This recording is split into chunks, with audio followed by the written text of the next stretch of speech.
Alright, great. Um, cool. I'm just gonna wait for some people to join in.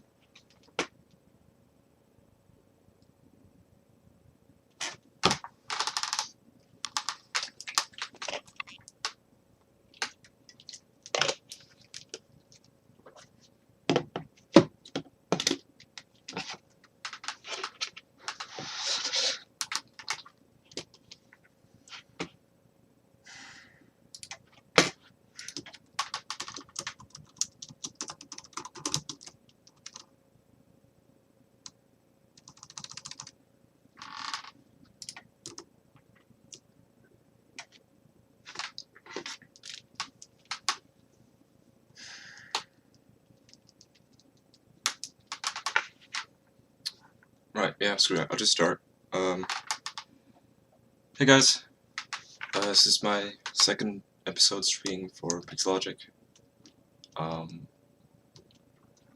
hope everybody's well. Just a quick introduction to myself. My name is Luc Tschopp. I'm a character artist at Frontier Developments in Cambridge, and I mainly specialize in organic and creature sculpting. So for today, I thought we'd sculpt an orc, mainly from Lord of the Rings. So I'm mainly going to be referencing this kind of mask by Dan Cockerell, which I just recently found on Instagram. So this is his account if you want to check out more of his stuff. So we have a couple of hours today. And yeah, let's see how far I can get. I might try some detailing. Should be fun. Yeah. Let me quickly order this properly. Hey Santiago. I'm good, how are you? It got quite warm over here.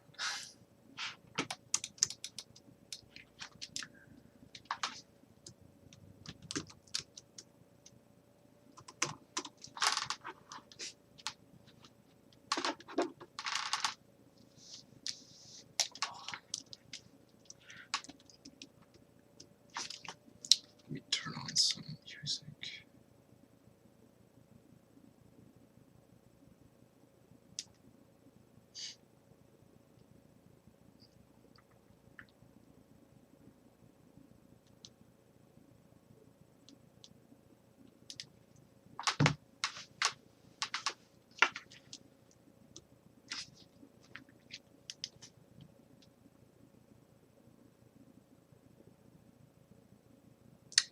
I did not in the end. I've been quite busy.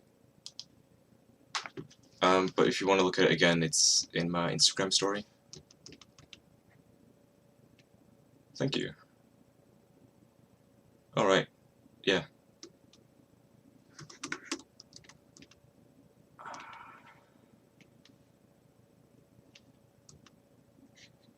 Let's just trying to set up some stuff real quick.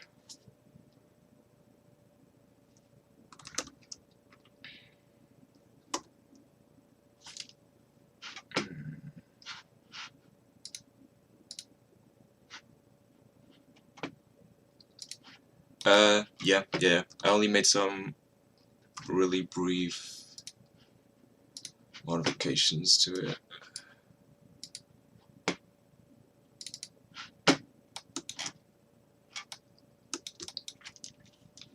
Again, I'm trying to set up my own hotkeys as well. That's still a work in progress.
I'm just trying to block in like the basic shape of the shoulders right now.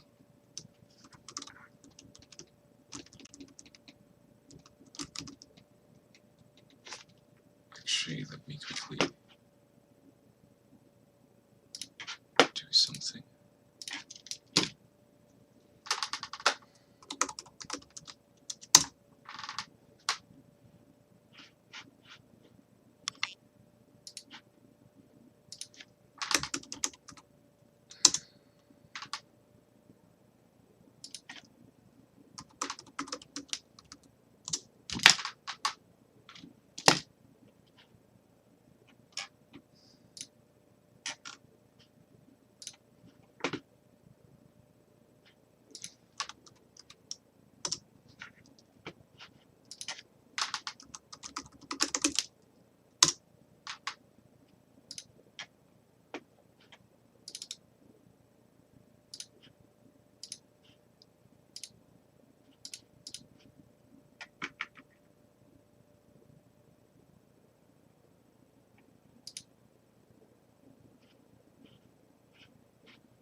Sorry guys, just gotta check something.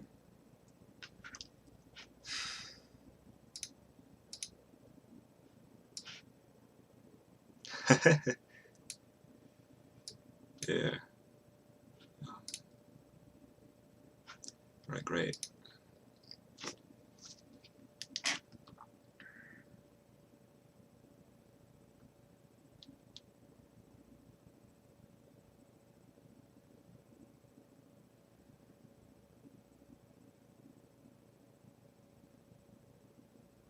Should I make sure the link in my Instagram is working?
Alright, it's great. Alright, let's get this started properly without any distractions.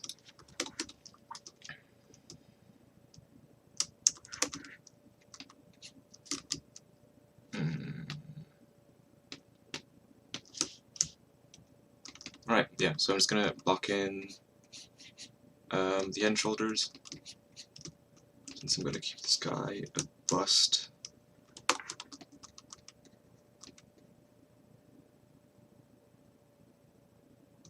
Wait, what says it's been removed?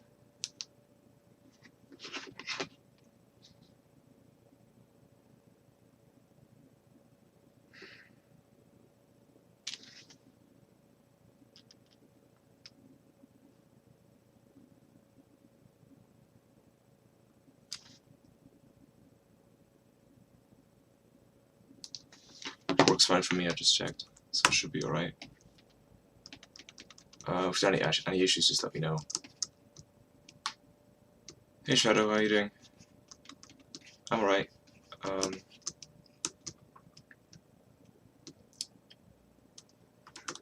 Like my account has been removed, or because I did I changed my username just earlier, so that might be why.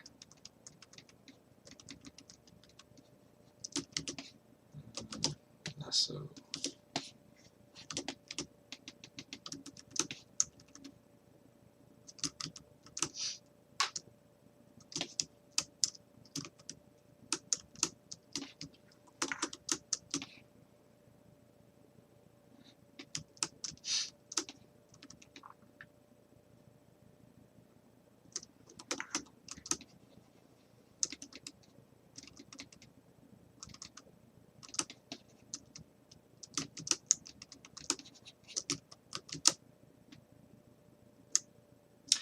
yeah. Like it would have changed the link, but it's still there.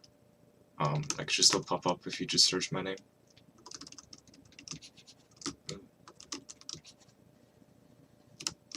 Let's see. So good.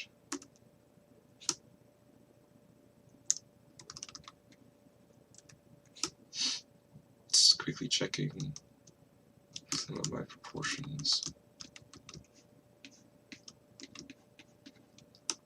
So normally you want to divide the, oh man, nah, I'm gonna try and do like, if people are interested in things like facial proportions and everything, I'll probably try and do a separate stream on my personal channel, if I ever do. Just because it's quite a lot to cover.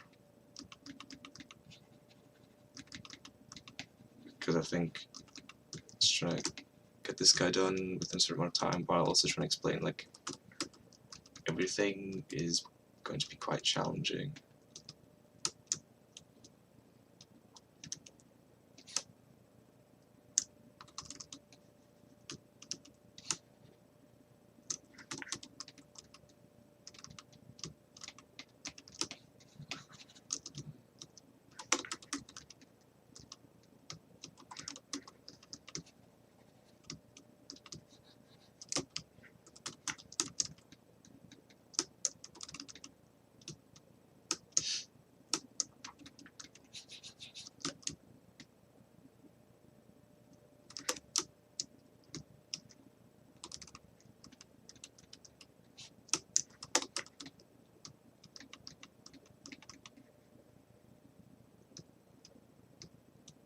Hey McGregor.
So just trying to match the profile right now.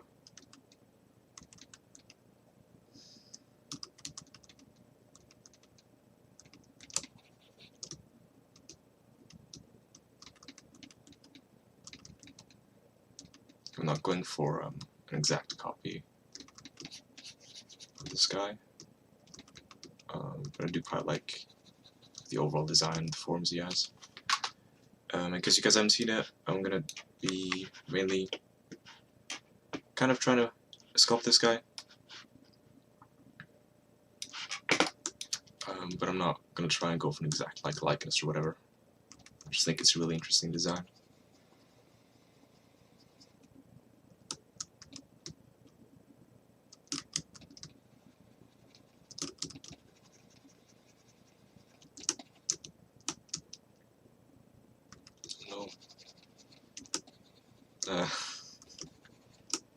Yeah, like I'm slowly trying to ease my way towards making a human face.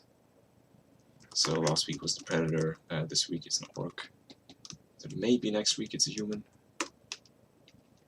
Let's see how I get on.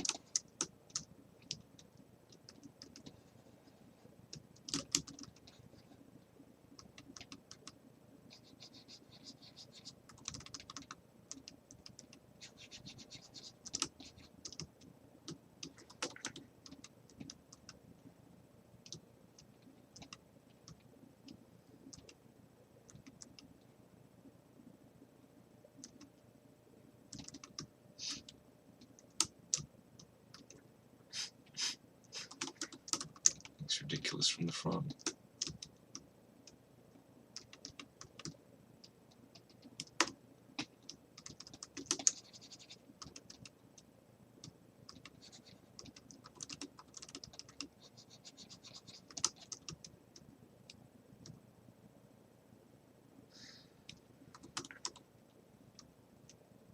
Yeah, no, same. Like I think everybody's first face looks like an alien.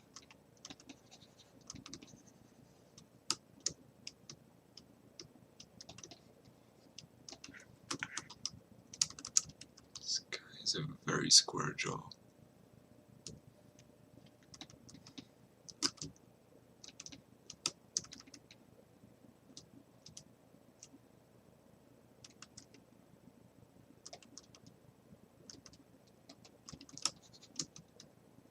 Hey, dude.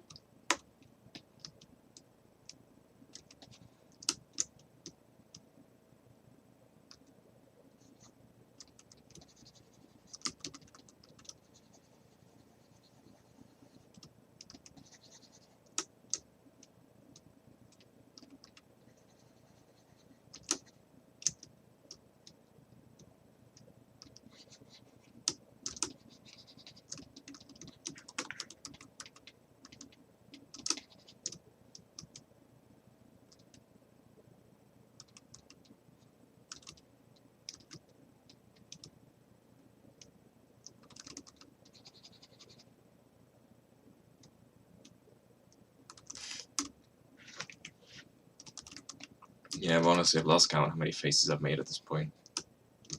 I think just the important thing is to kind of break it down. So, you know, if you're struggling with certain features, just try and do a separate study. It's like, right, you know, I don't know, my noses always look weird, so just sculpt a couple of noses and try to figure it out.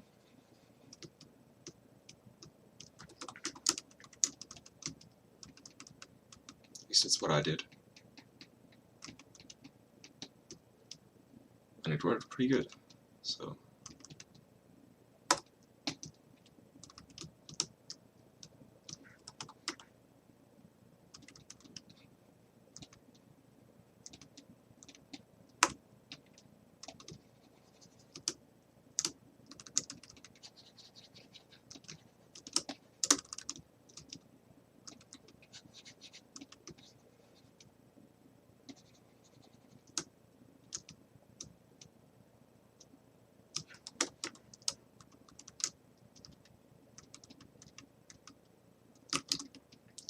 Honestly, dude, like mouths are really, really tricky. When I do a human face, at some point I'm gonna just let me know if there are areas you guys struggle with, and I'm gonna try and kind of explain it as I go along.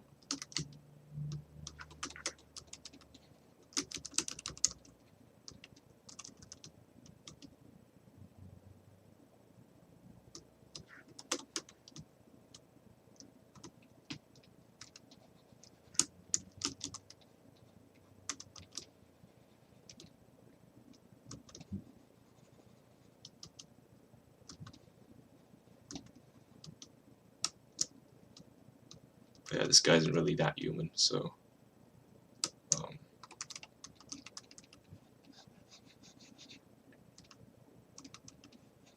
afraid I can't demonstrate how to do human features on this guy.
Yeah, sure. I can try and break it down a bit when I work on the area. Like, even if this guy isn't fully human, there are still structural similarities. Just one with that area, and I maybe forget about it. Just give me a heads up.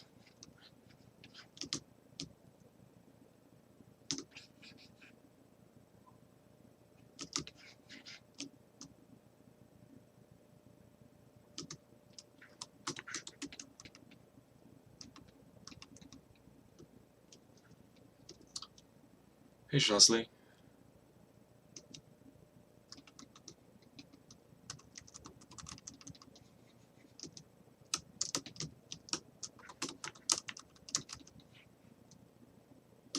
I think the worst part is always when you're sculpting a character and it just looks like a blob. And just like, oh, it looks terrible. Like, for at least the first hour, I'm always kind of freaking out a bit.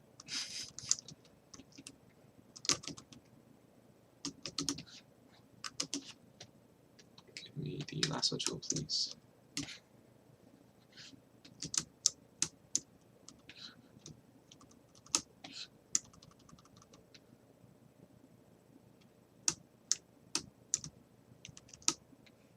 No problem. Thank you for watching.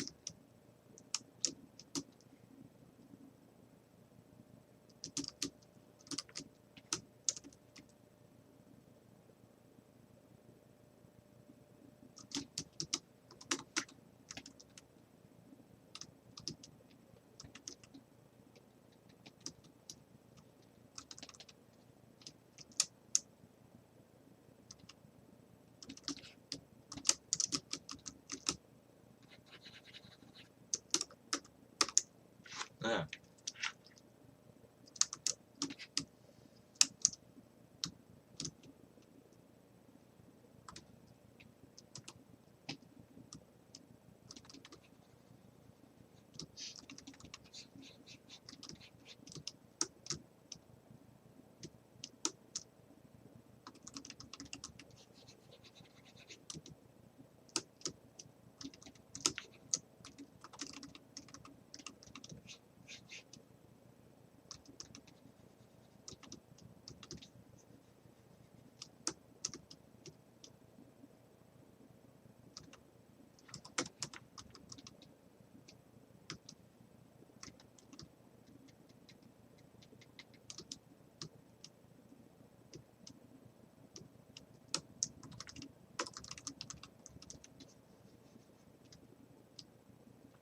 Yeah, I'll be streaming. It's like every Tuesday this month. Same time as now. Yeah, but I haven't booked anything yet. Look, Pixologic doesn't book months in advance. It's always like on a month-to-month schedule. So I'm not up to that much this month, and I don't really mind. Like, it's fun. So, so when doing study or just personal stuff, I'd quite like to start with the sphere, yeah. But if it's work, I prefer not to. It depends if we have a base mesh or something similar.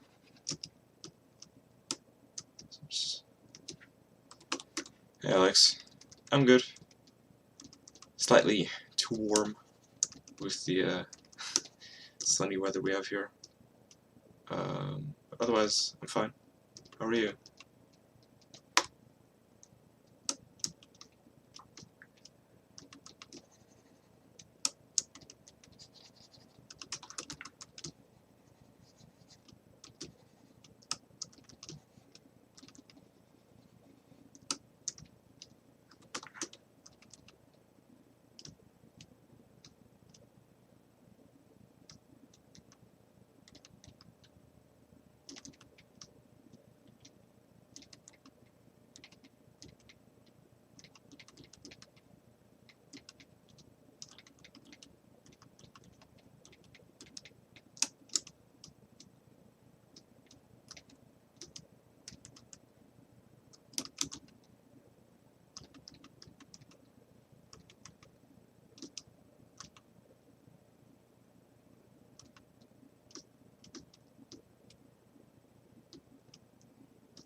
Nice username.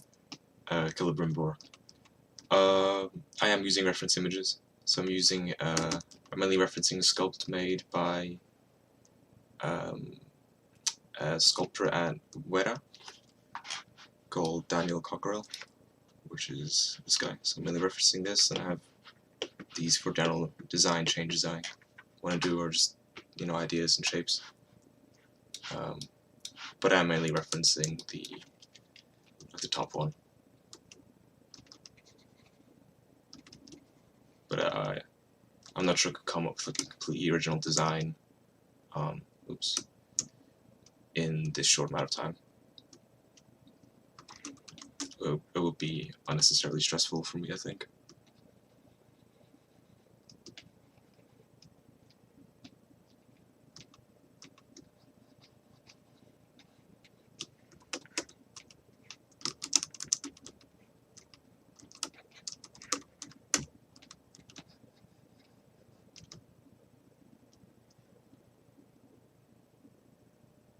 Hey Storm, I am back. I'll be streaming every Tuesday this month.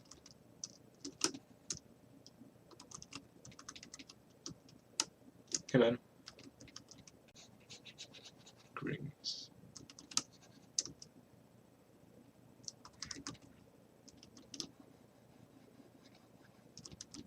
How are things in Pakistan?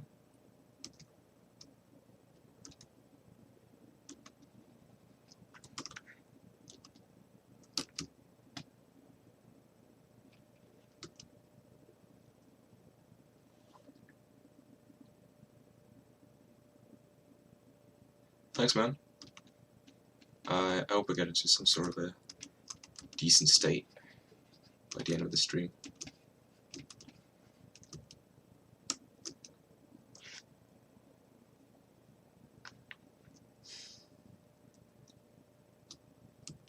So normally you just want to like kind of isolate the large features first.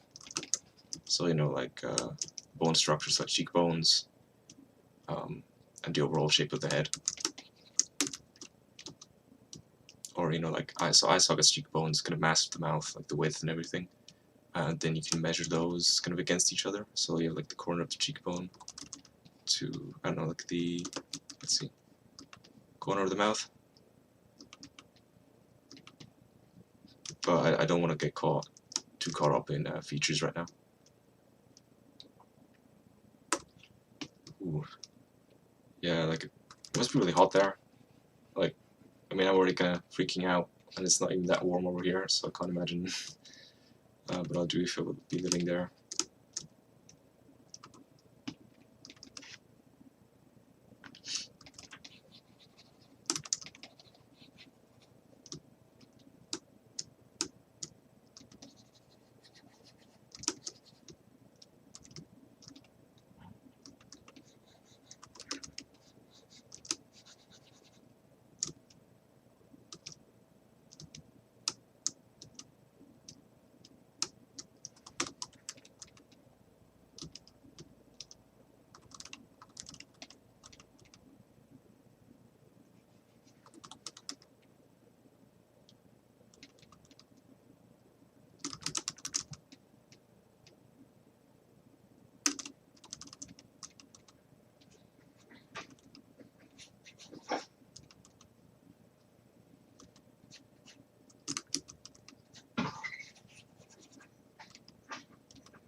So, like the general shapes of the eyes?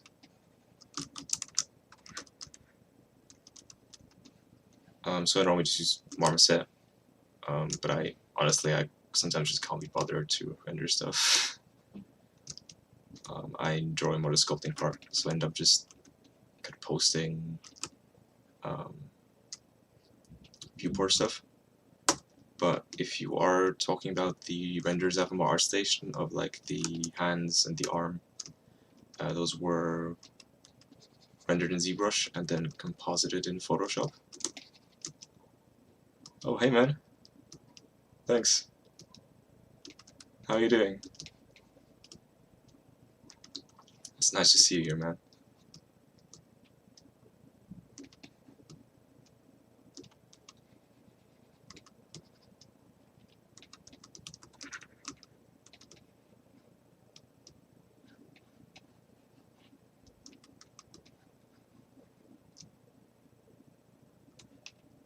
So I am sculpting an orc based on a special effects mask for one of the movies by a guy from Weta.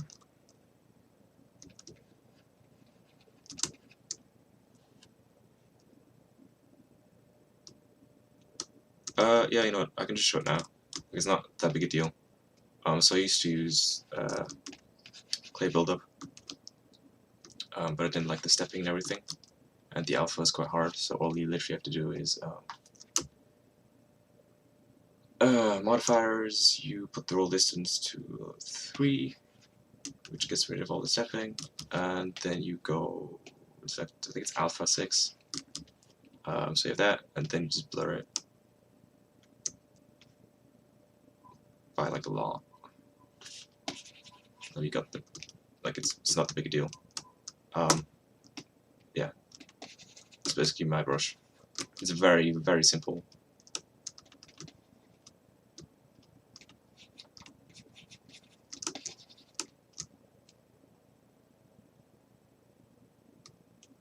Alright, no problem, dude. What are you gonna sculpt, Chris? Okay, let's get back to the ear.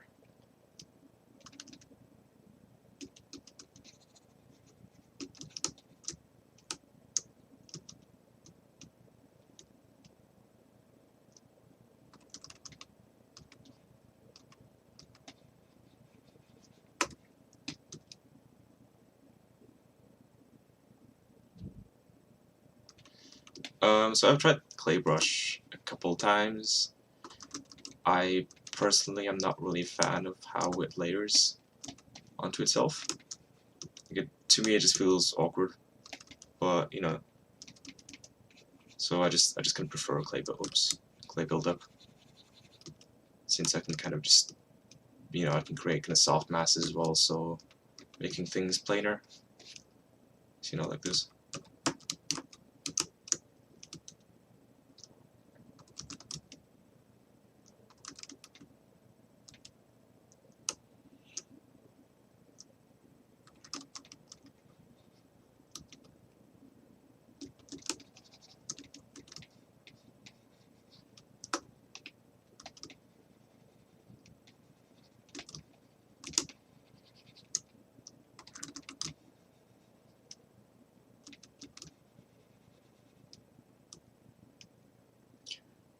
My favorite sculptor. I'm not even sure. There are a lot of great ones. I quite like kind of the more classical, old school ones.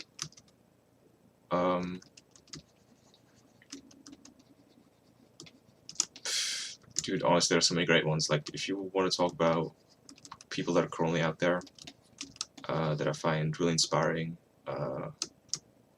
I think one of the first ones that probably jumps in my head is Ran Manilov. He's really fucking good. Yeah.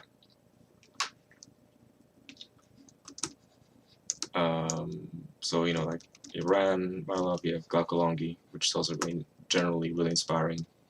You know, you have Raf Grassetti, which I'm sure most of you guys are familiar with. But I think if we're talking about like sculptors in general, throughout history, I really like, you know, Auguste Rodin. I find him really inspiring. Then you have Jean-Baptiste Carpeau, Carpeau. Probably butchered that pronunciation, but he was a French sculptor as well. He has some really nice works. So I think my favorite by Carpeau is the one of Count Ugolino and his sons, which is based on kind of partially history, partially on Dante's Inferno, if any of you have read that. I've been trying to catch up on like a lot of classical literature these days, and yeah, I'm quite enjoying it, to be honest. Ooh, I'll check out Marcus Winnie. Thanks, Moon.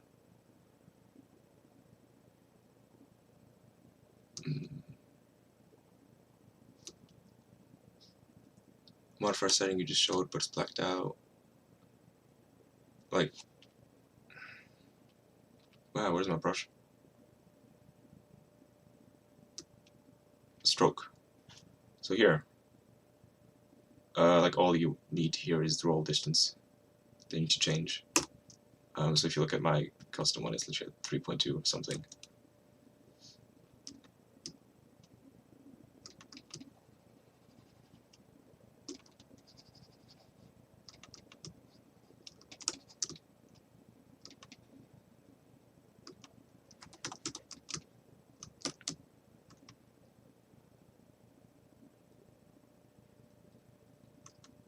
Thanks, Willie. Yeah, like it's like the blockout phase takes the longest and probably looks the worst most of the time. Like, I mean, I'm looking at this right now, I'm like, oh no, what is that?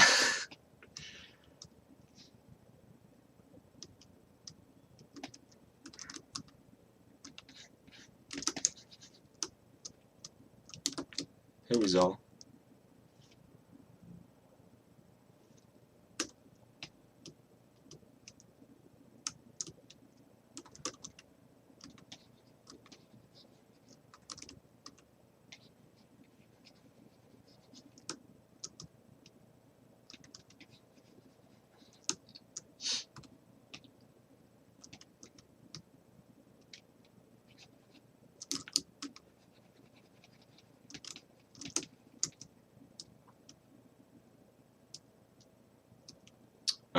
So tips for a beginner.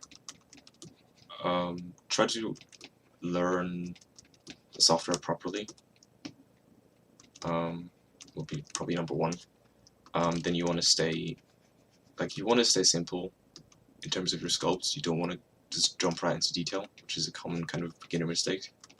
Make sure your basic shapes are there before you start detailing, or before you start getting into you know, like the finer shapes like wrinkles and everything.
No problem, dude.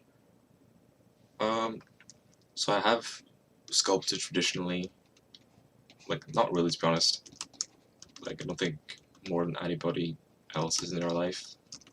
Like, I did it like a couple times when I was in school with water-based clay, but other than that, I haven't touched it. So the tablet I'm using right now is a Wacom Intuos 3. It's just really, really old, but honestly, I really like it. Like, I used to have a Cintiq, but I ended up getting rid of it, mainly because it hurt my back a lot. Like you're sitting at your desk for like hours and hours and hours sculpting. Like you wanna be comfortable. At least I wanna be comfortable.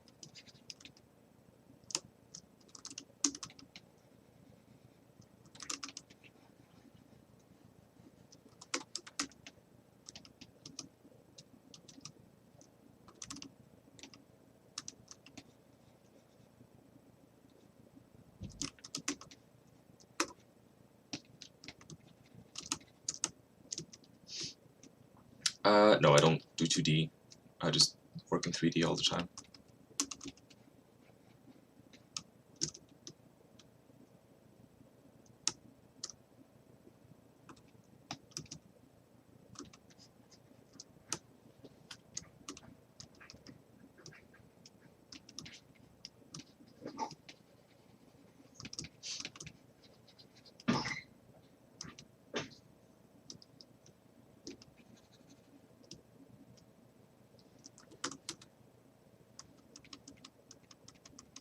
I'm not really up for answering questions about my personal life.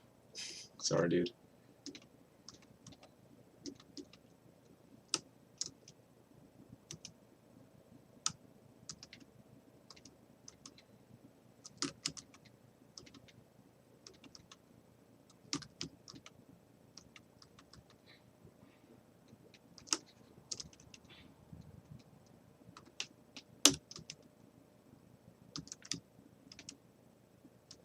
Hey, dude.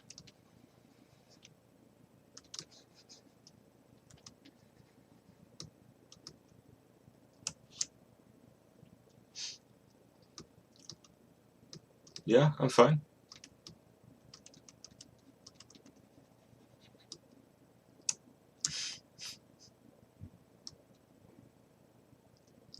So if I'm making a bust right now, that's stylized or in general. So no, it's gonna be somewhat realistic in the end. I just I'm blocking in the shapes, so I'm trying to keep things clear for now.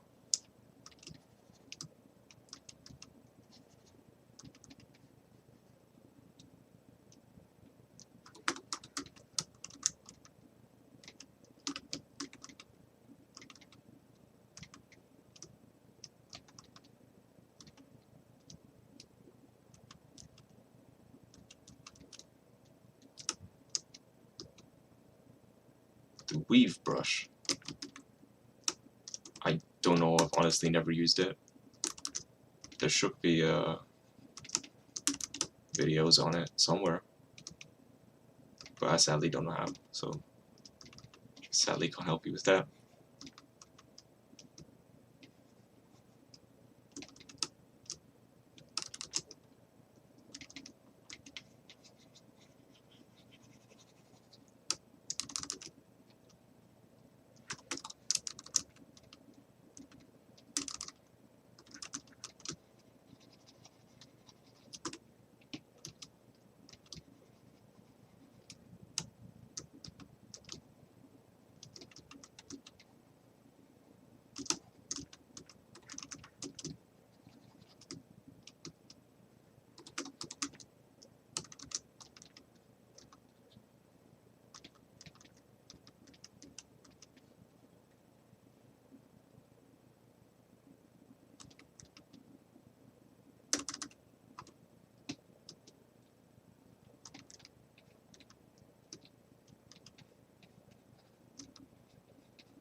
Thanks, man.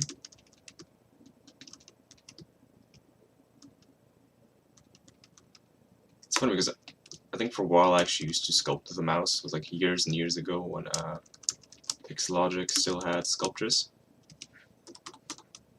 And at the time I didn't have a tablet, so I would just muck about in it with a mouse.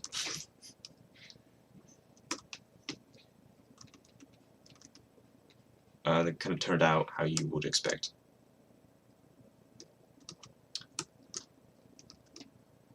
So I've personally been doing this for 5-6 years.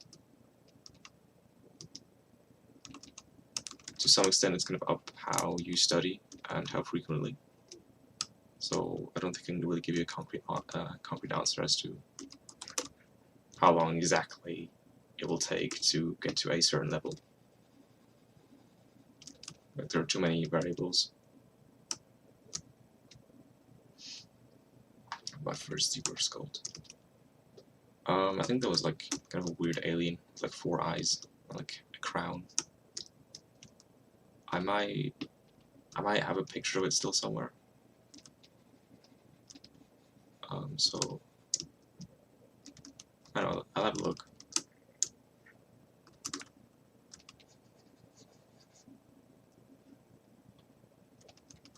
That's cool. You know, if you enjoy it, why not?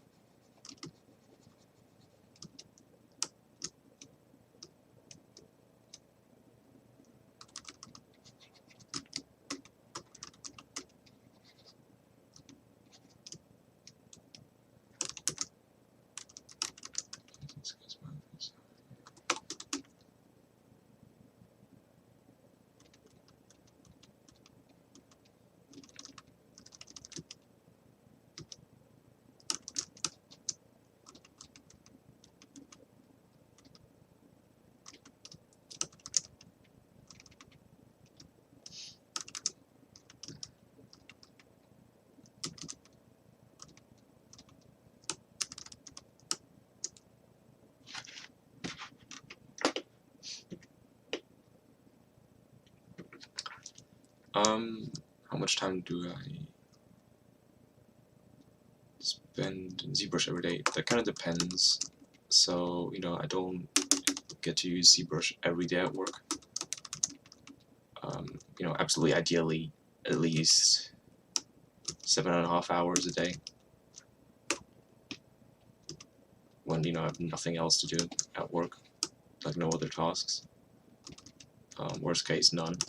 Like it depends on a bunch of things, like will I have to manage, or if I'm texturing or doing another part of the game character pipeline. So I don't always get to sculpt, which is a shame, but you know, it's part of the job, so it's fine with me.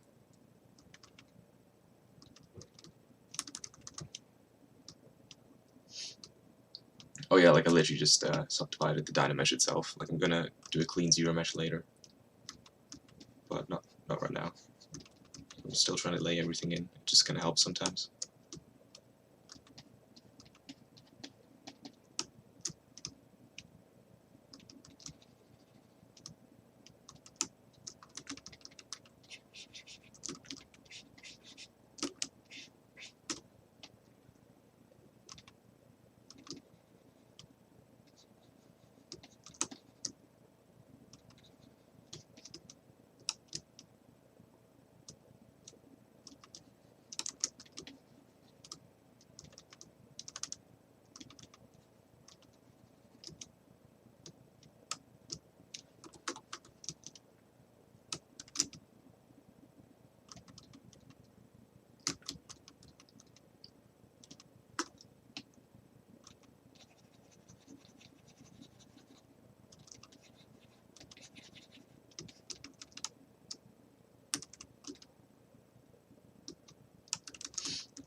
What should I do to improve my sculpting skills? Well, it depends. It kind of depends what you want to sculpt. But you know, if you want to do hard surface stuff, then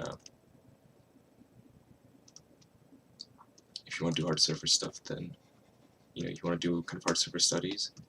But if you're going to do organic stuff, you want to do things like anatomy studies, and kind of like the fundamental thing, even if you're doing creature like I am right now, is you do want to understand human anatomy to some extent, because kind of everything is derived from it in a way if it's humanoid, and it can help with like animals as well, since there are quite a lot of overlaps. Also, to answer Alex's question, I did not zero mesh it yet. I will, and I'm also going to be using just zero mesh guides, like I always do.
Right, so I can do a quick section on lips.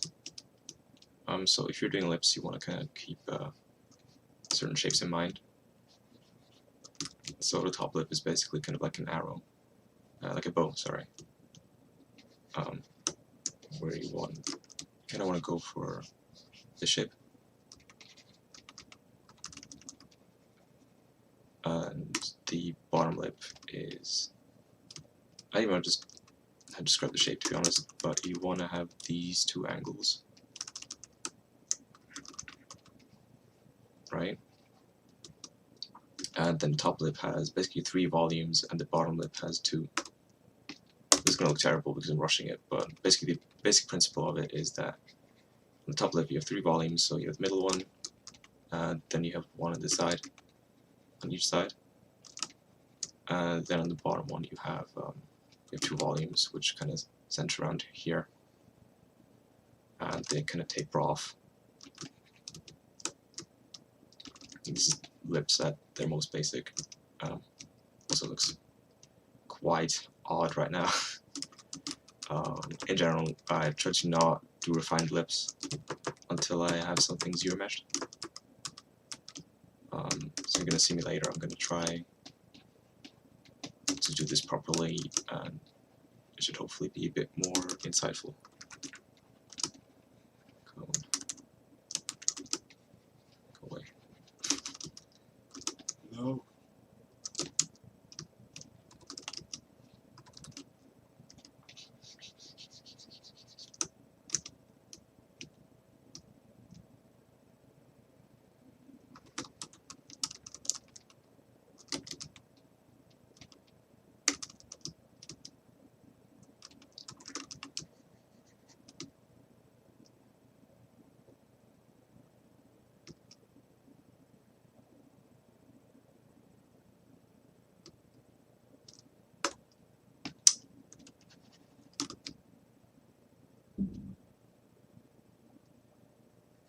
Like the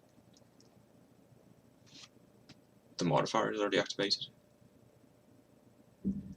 I actually don't know how to turn these on. I just modify the roll distance and that's all I need. There should be documentation on brush modifiers on ZBrush docs. Oh, it's getting laggy. Let's zero mesh this, since I shouldn't really be subdividing a Dynamesh, especially with my processor. It's quite weak. Mask.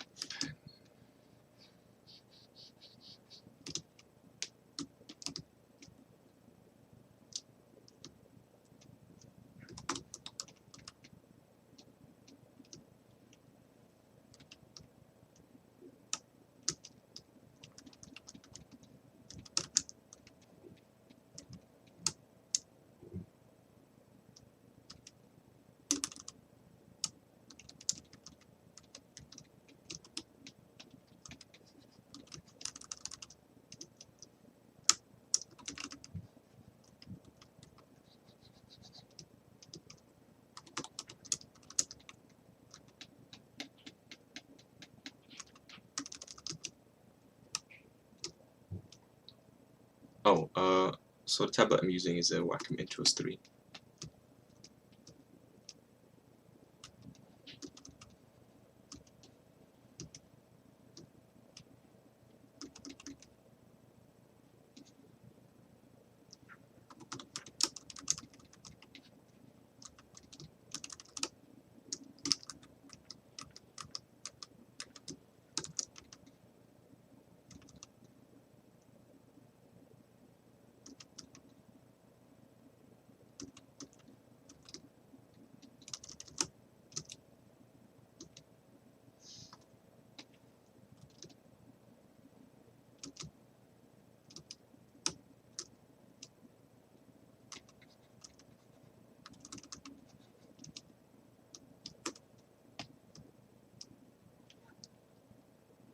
Thanks, man.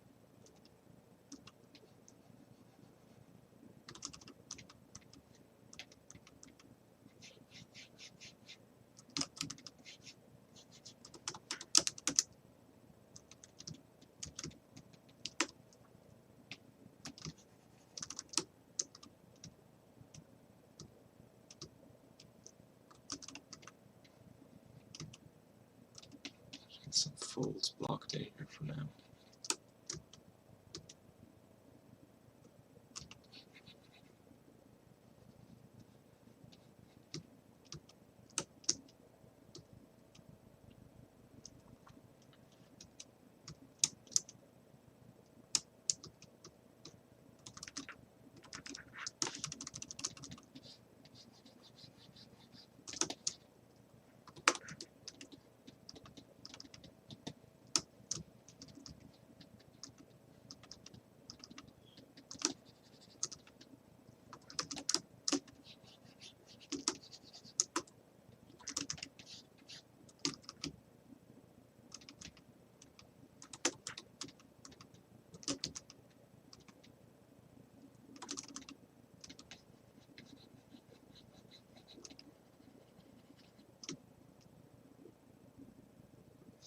Oh, so shortcut key for subdivisions is D to divide it, and if you want to lower it, you press Shift D, and if you do want to divide it further, you have to press Control D. So those are kind of the three hotkeys that I always use.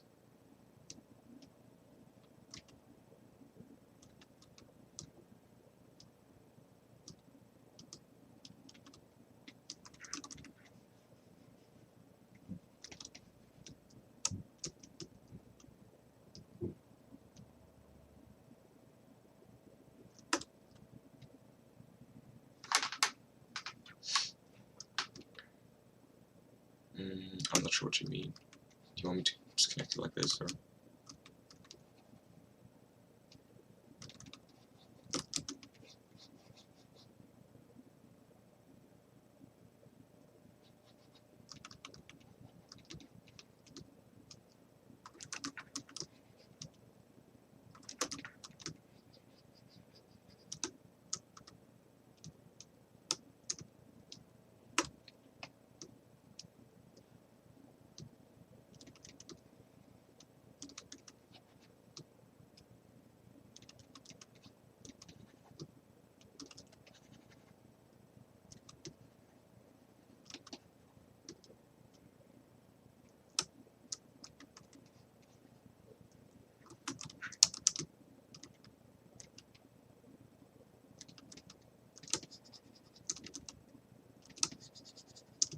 No problem, Michael. Glad it helped.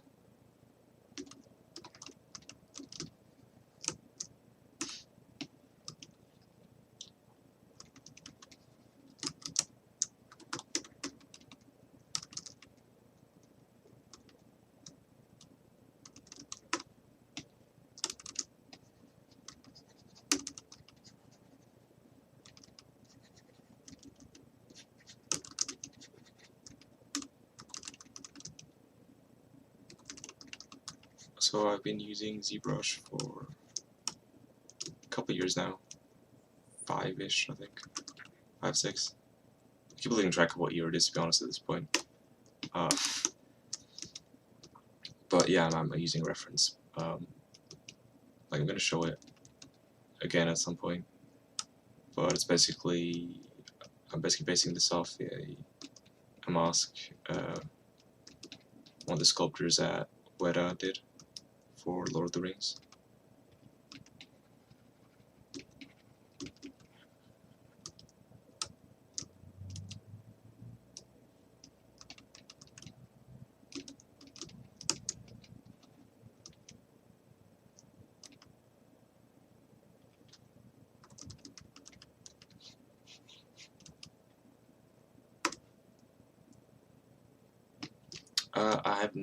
I've never tried 3D printing actually.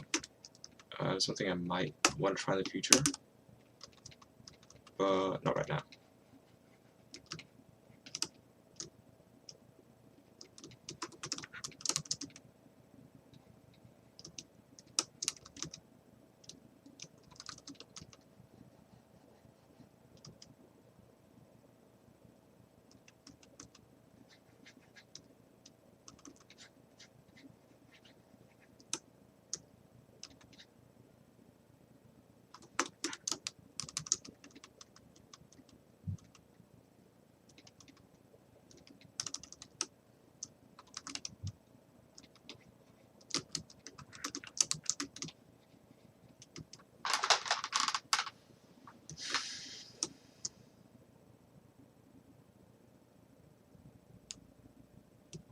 Oh yeah, no, like I'll solve those to answer Emre's question.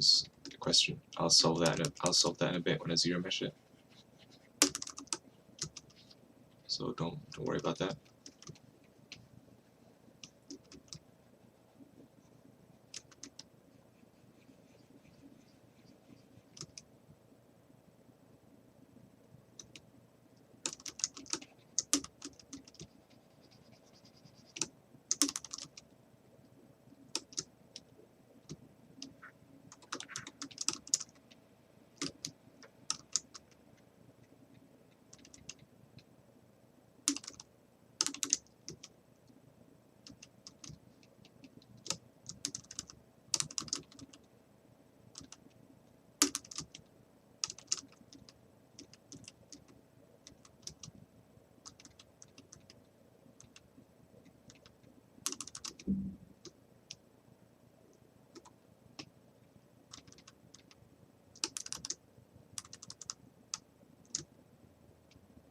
Thanks, Kilgrimbo.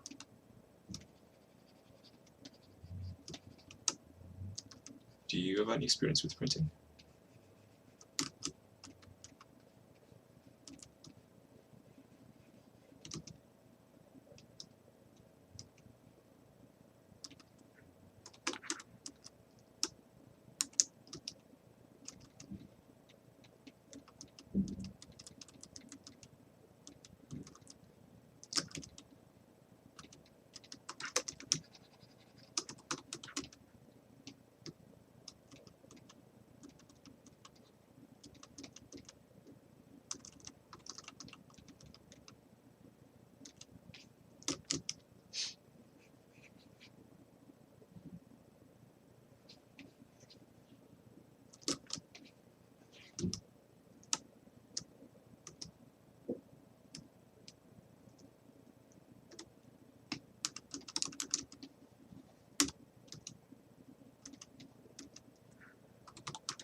So kind of whether a studio accepts an artist that's abroad kind of depends on a bunch of factors. The first one is if they want to go through the visa process, like if they want you that bad, if they want to go through the visa process. At least that's kind of the situation here in the UK as well now, after Brexit. But it's kind of different from for every country. I'm not super informed on it, on the exact process that we go through here in the UK. Yeah, sure, I can go over the eyes. Like, I'll just place an eyeball really quick now. Where am I? Oh, subtool. There we go. Pen, sphere.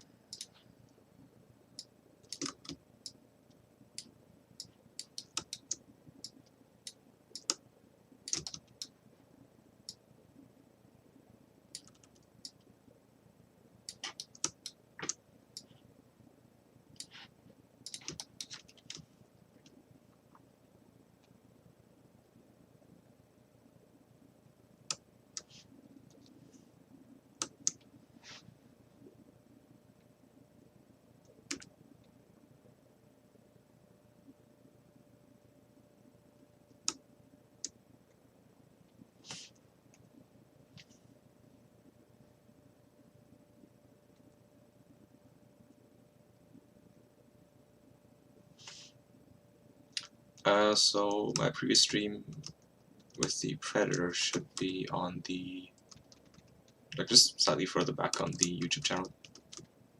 I also have the link on it. If you go on my Instagram account, there's a link tree, and there is a link to that one there under previous Pixologic stream.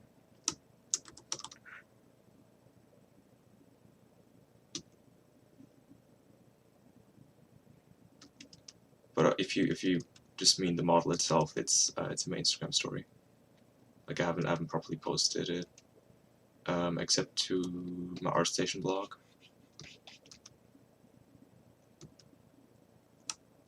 Oh yeah, for me, it's like I normally just want to have something there. But I mean, the order in which you do it doesn't really matter. Like one way or another, you're gonna be sculpting the same thing.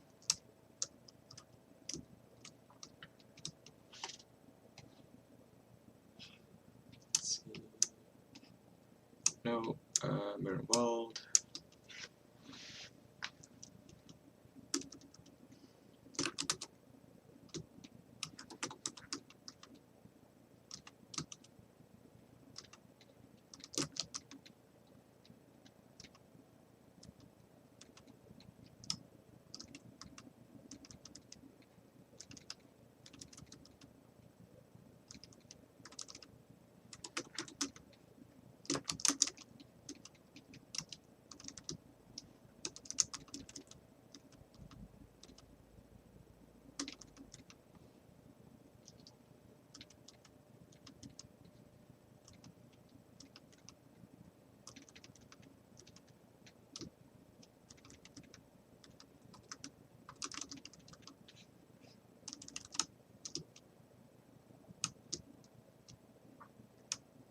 I know, I always make eyes from scratch.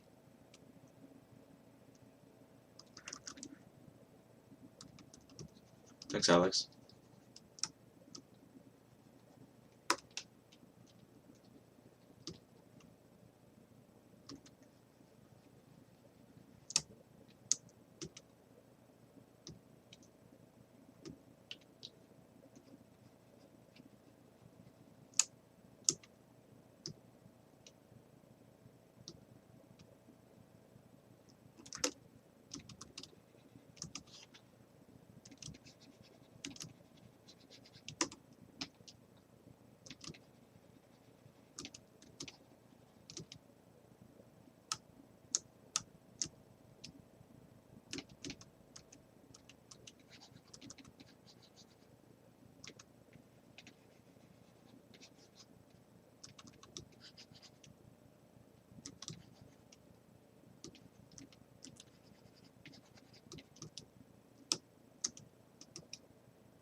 Oh no, don't worry, I'll fix it.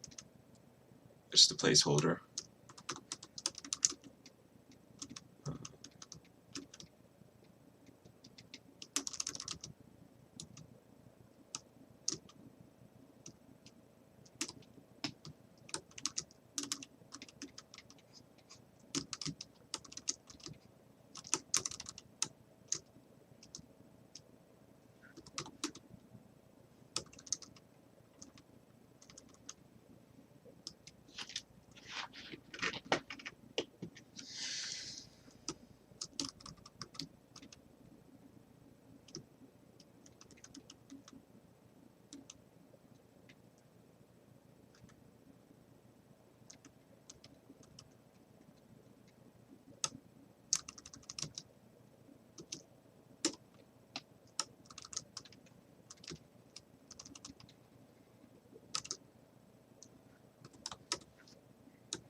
Well, if it's for a game, I use Maya or Max.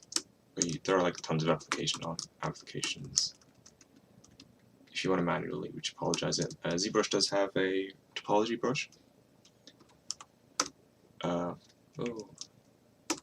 see if I can find it.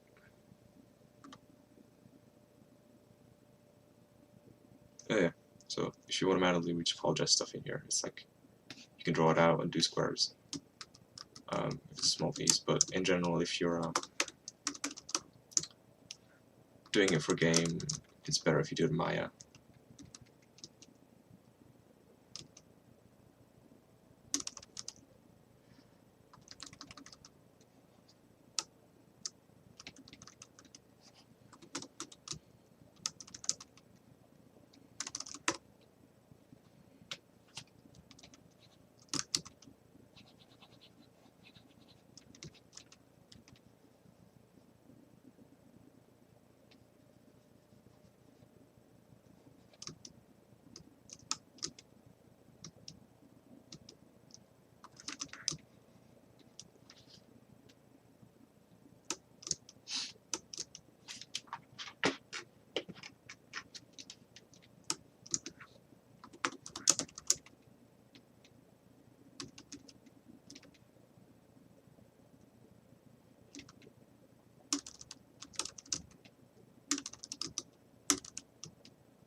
Thanks, Yusef.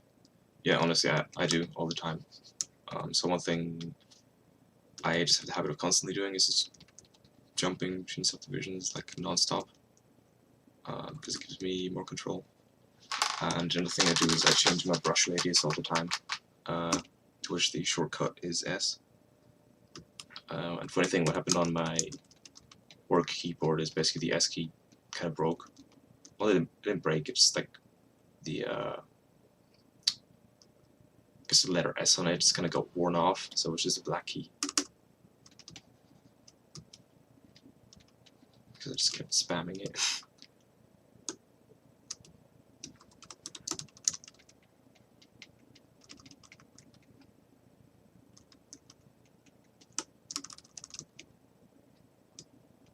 This guy doesn't read the same panel.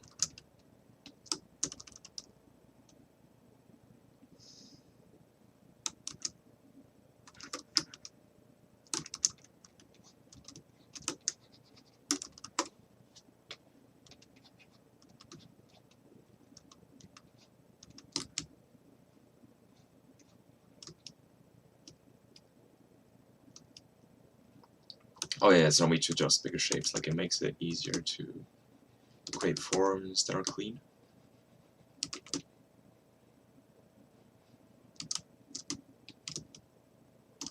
Actually, let's not do that yet. I'm gonna try to adjust the jawline a bit more, because the overall shape seems quite off still.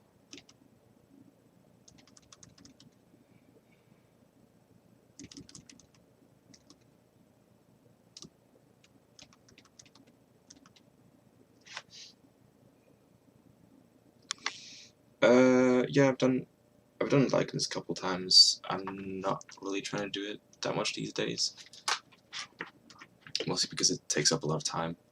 I did actually do like a kind of a quick likeness sketch yesterday, but it wasn't really meant to be like a matchup or whatever, of Willem Dafoe.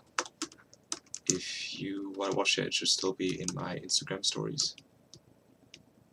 It's normally where I kind of just put sketches or anything.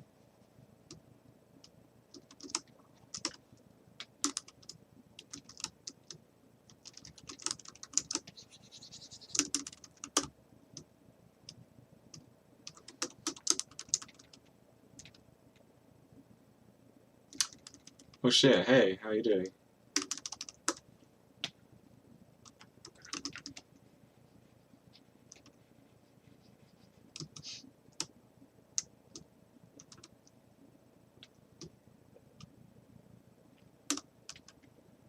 Don't judge me, Andy, I'm trying my best.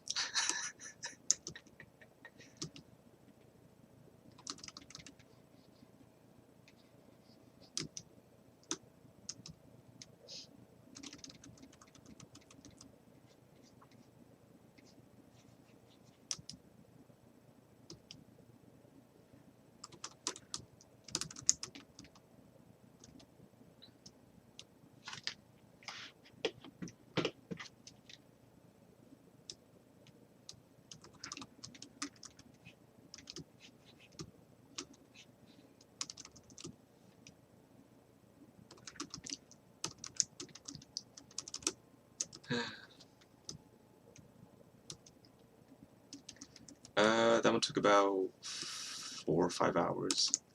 Yeah, I tried to do them in just one sitting. I feel like I got quite lucky with that one, that it ended up turning out the way it did.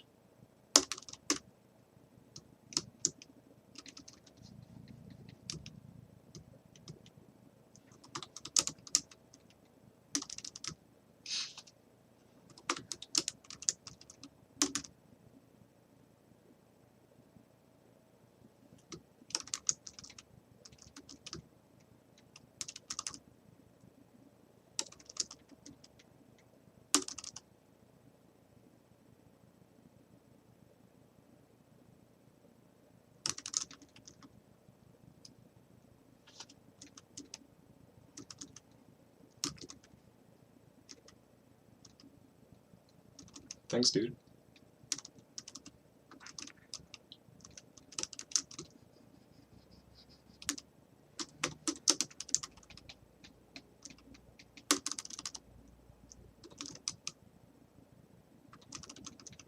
yeah, I'll try to render of it at some point, or just refine it a bit more, since I'm currently also trying to test out some new skin alphas, which I might put on this guy, or test on this guy if there's time. But I really don't know.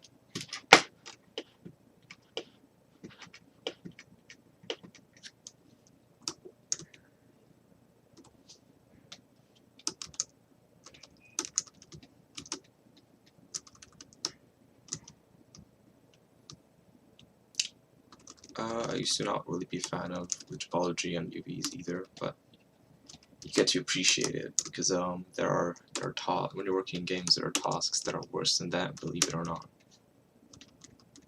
So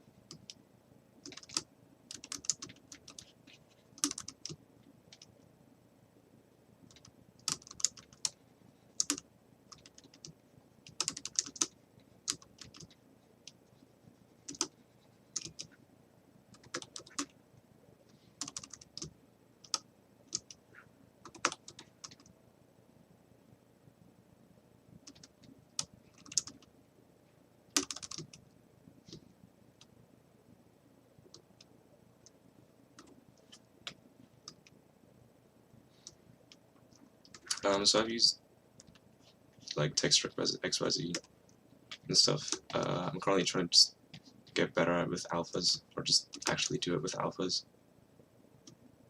But in general, I quite just like sticking to like primary and secondary forms.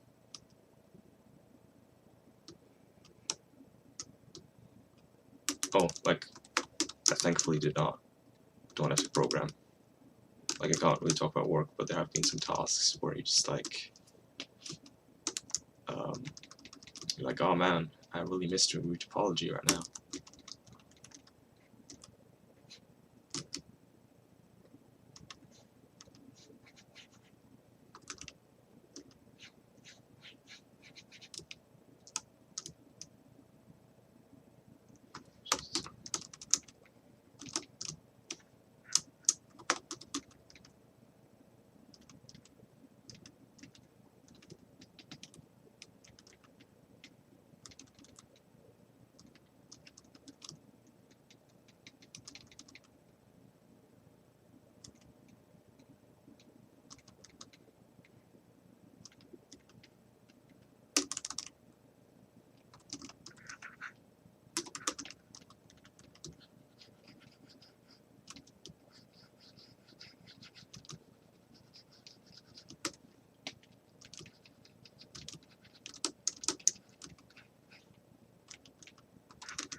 So I've been working professionally for nearly 2 years, full time.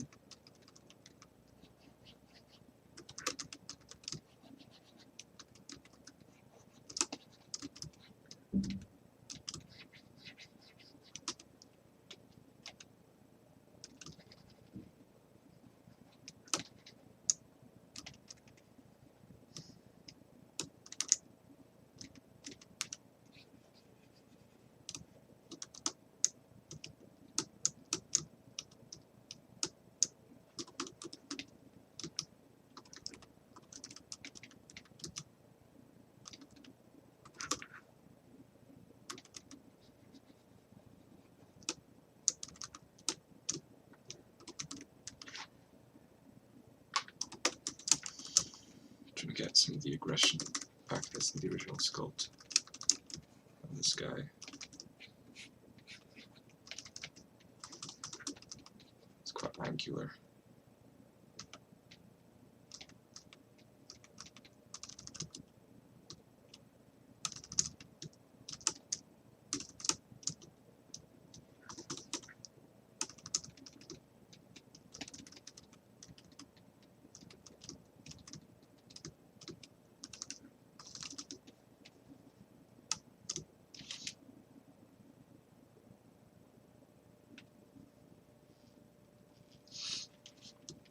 Yeah, so like, to some extent it does matter, you know, how good you are, of course.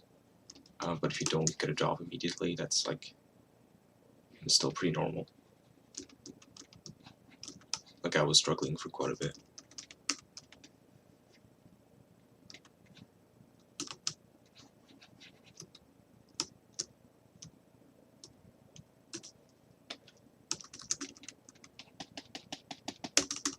Alright, let's see.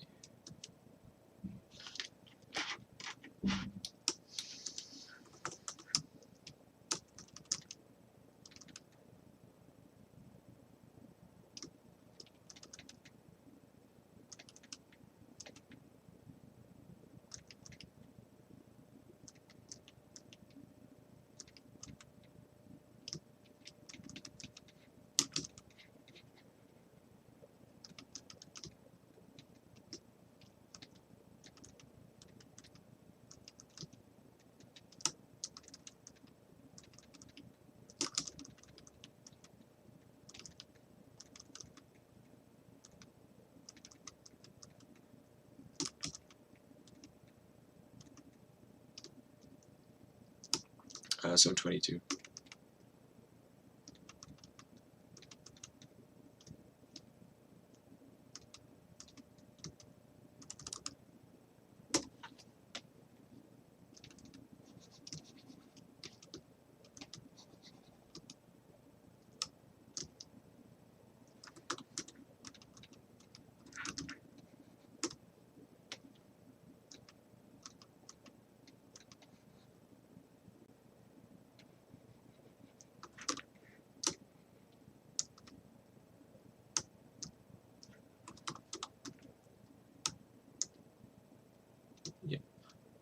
Yeah. I wouldn't worry too much about age, to be honest. Like, it doesn't really matter.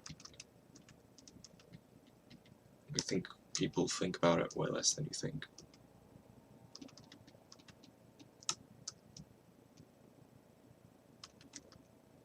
Or at least I do. Like, I don't really care.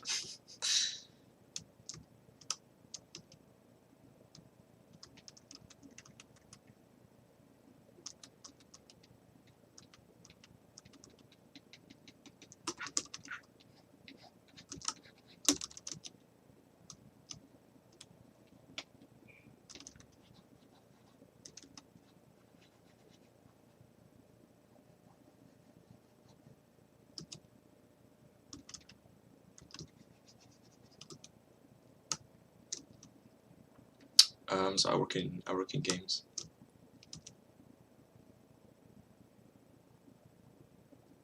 Oh yeah, like, I mean, you know, just checking in out of curiosity is fine. It's just don't get too caught up in it, because it's just a bit pointless. Like, it really doesn't matter.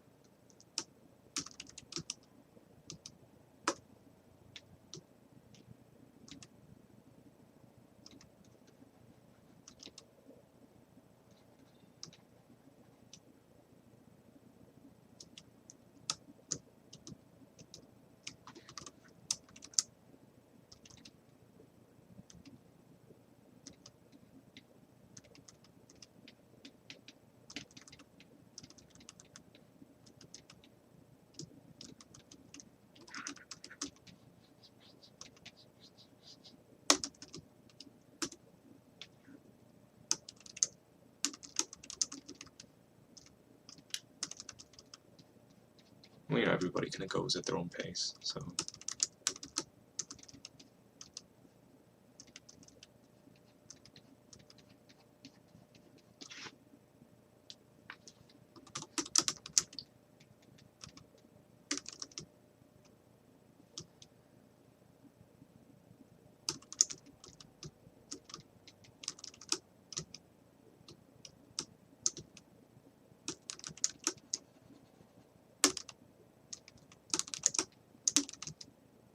Thanks.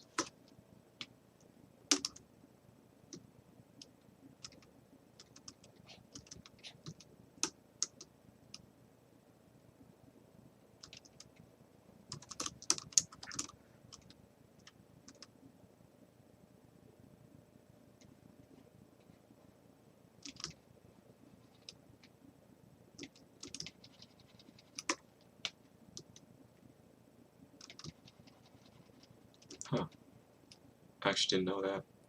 But yeah, like, you know, different countries have different education systems.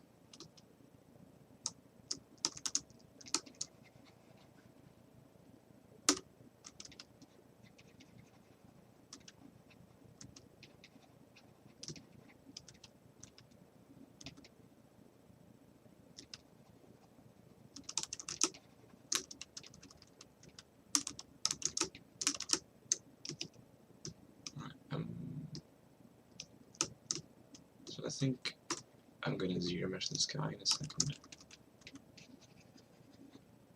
Lay some sort of shaping for the trapezius.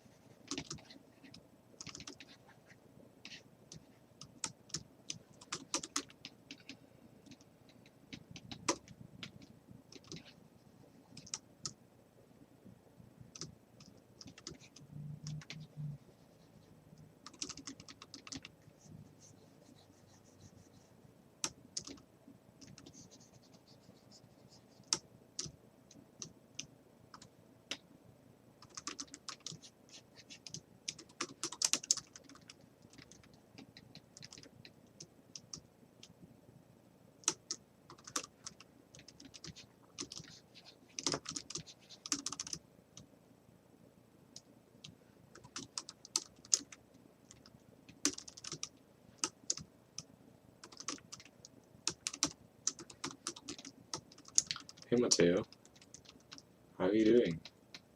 How's Ninja Theory?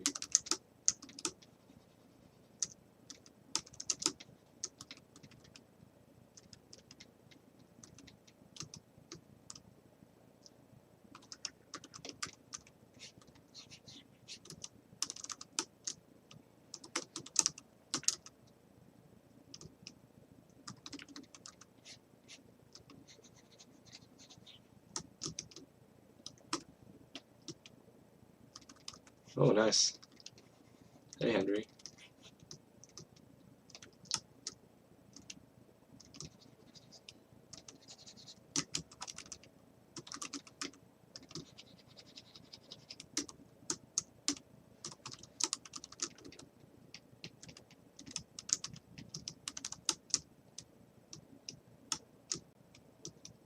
Right, so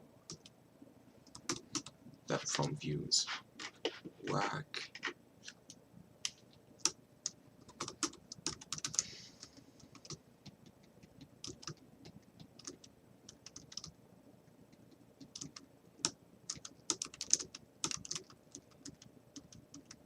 Nah, I'm good.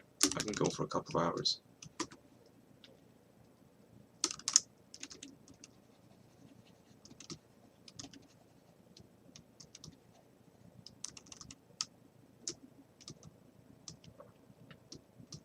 Thanks, man. Currently looks a bit odd, because I'm just trying to kind of get marks in for everything, so it's quite stylized. So I'm just gonna quickly check the mouth. Positioning.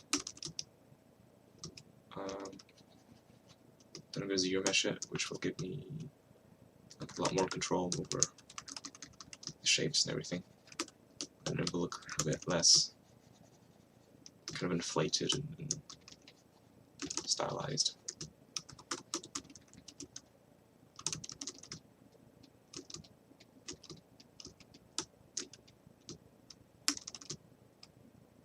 Hey Chrissy. Thank you.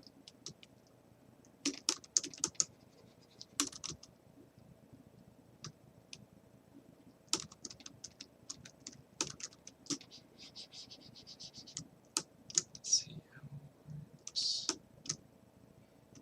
Trying to nail the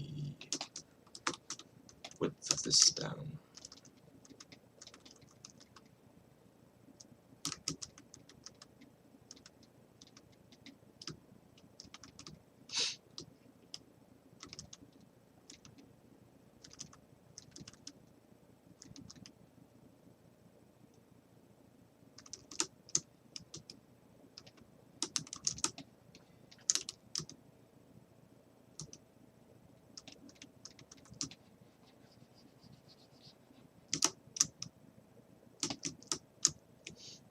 So what I normally like to do before I zero mesh, especially if it's a human face, I'm just gonna push the mouth inside.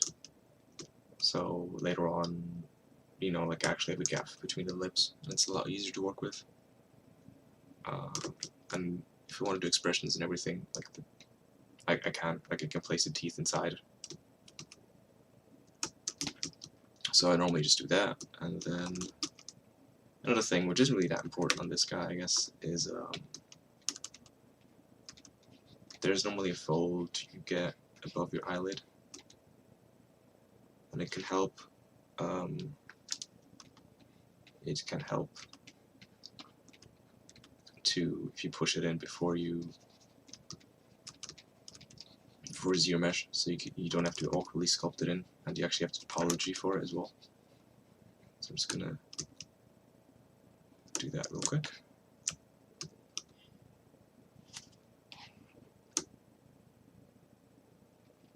Display properties, double.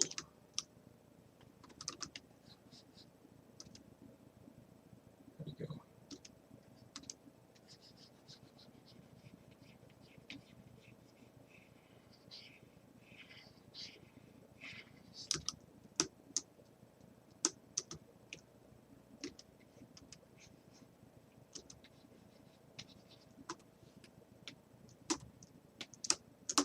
Thanks, Uptool.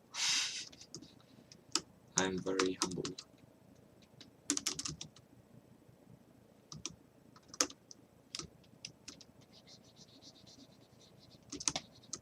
Alright.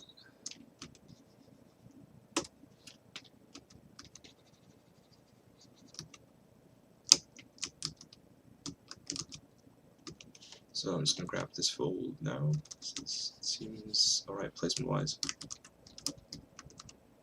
And then come on. I'm just gonna literally just push it up.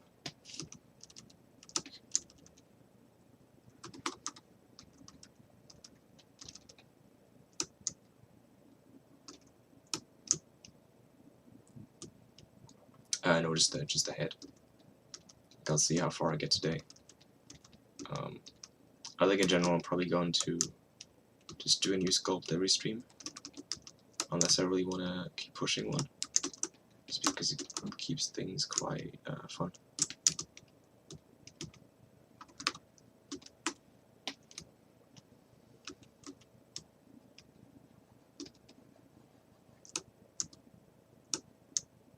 Alright, I think we are... Actually, no, we're not ready to zero mesh yet, since I haven't done the nose and ear holes yet. This does need to be placed as well. So just carve that in.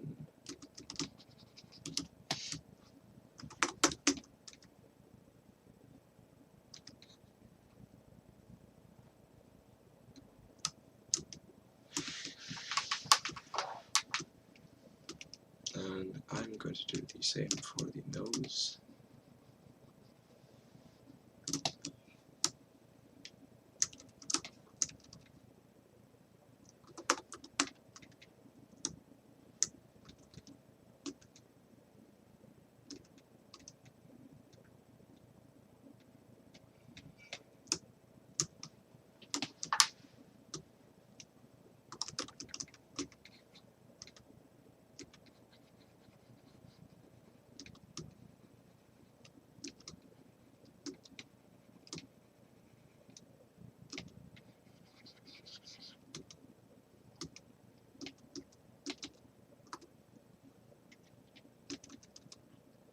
Oh, I do. Kind of depends what I'm doing.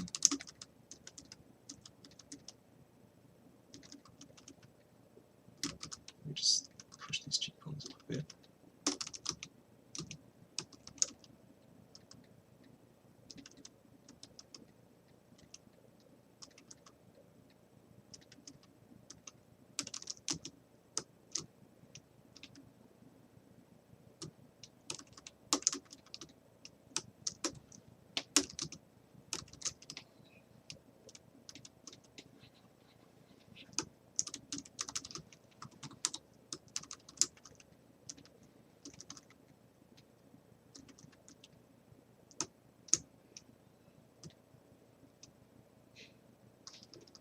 Yeah, no, they're honestly they're really fun to do.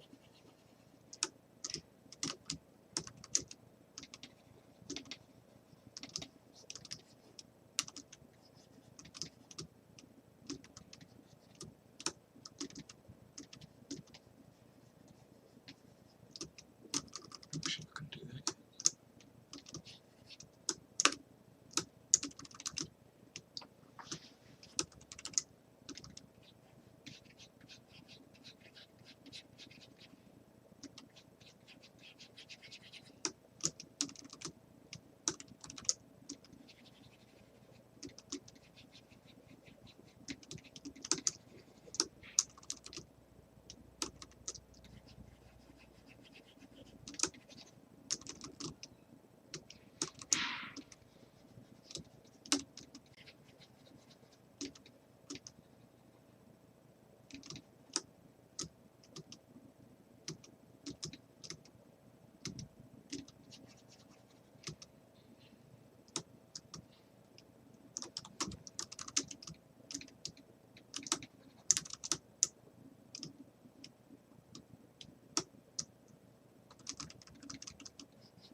I'm gonna take a quick break. We're gonna ZBrush this guy when I get back. I'll be back in about 5 minutes.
Right.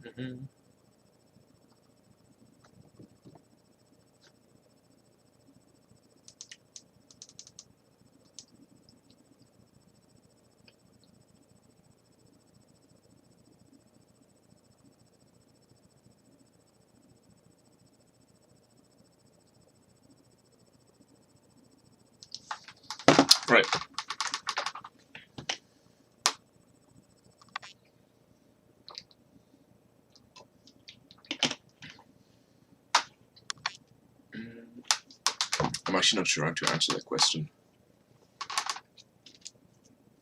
You're gonna have to see if you can find something on it. Like, I know we don't do a lot of stuff with IMM brushes. Alright, anyway, let's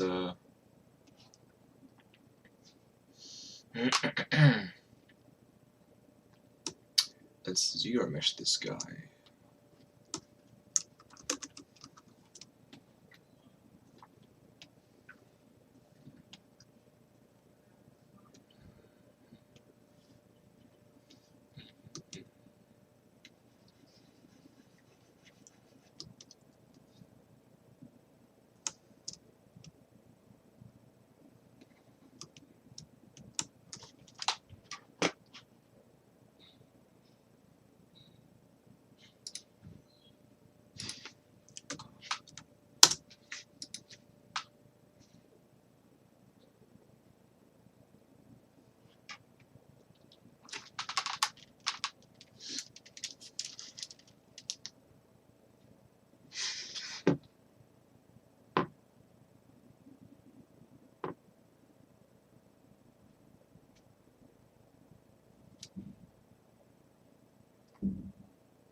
This is taking surprisingly long.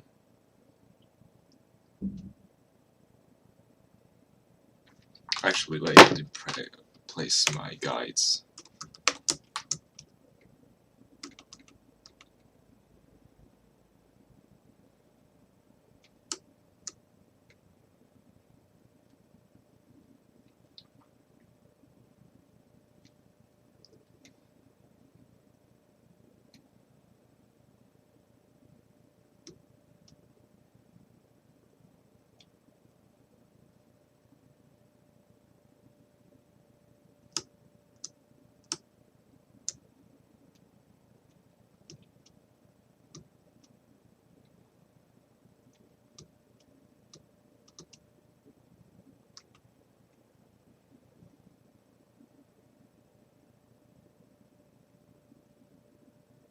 Oops.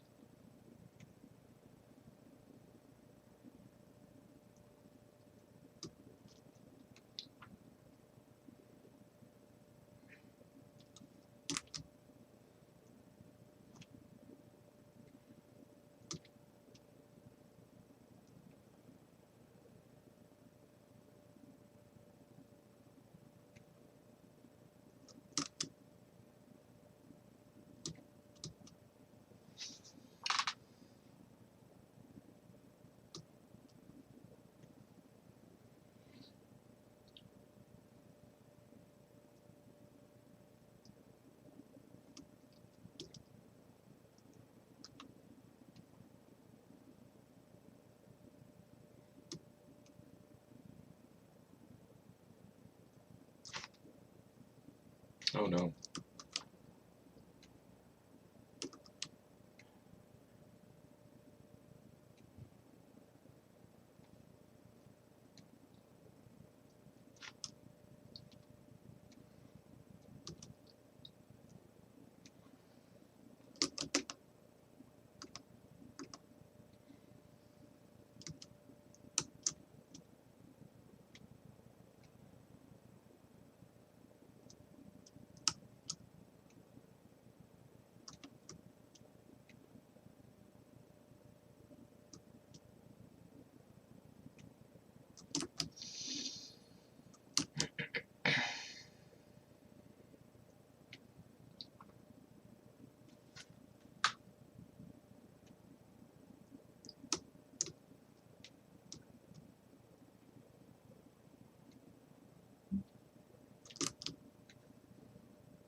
Hey, face.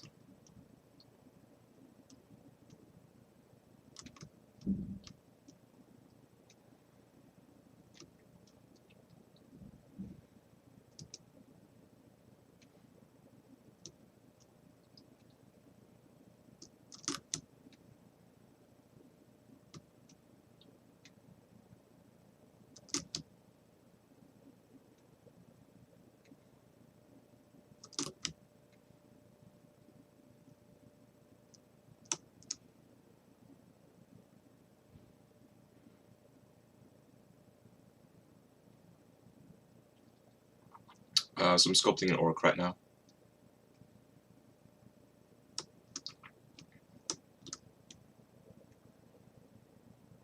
From Lord of the Rings. Or The Hobbit, I'm not sure.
Oh, actually, I just quickly took a break earlier, so I'm not sure how much you missed.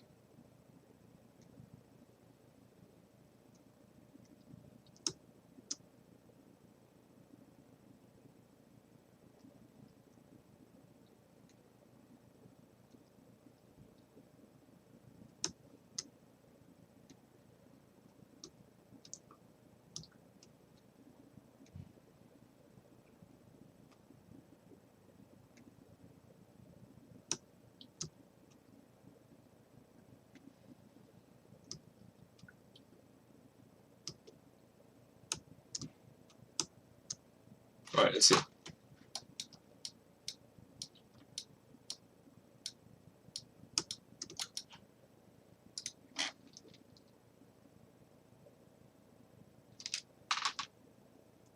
Thought I crashed for a sec.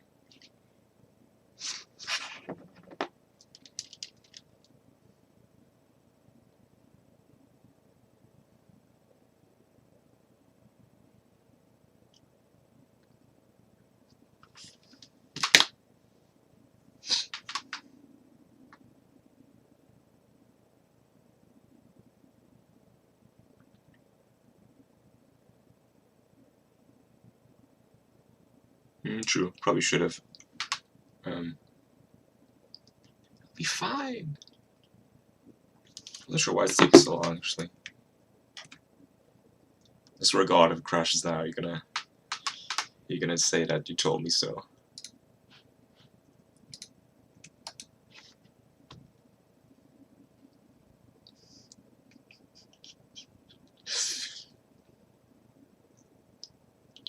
Yeah.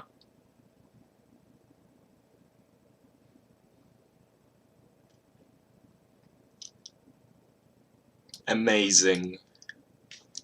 Perfect. I have no idea what's going on. Just normally does not happen.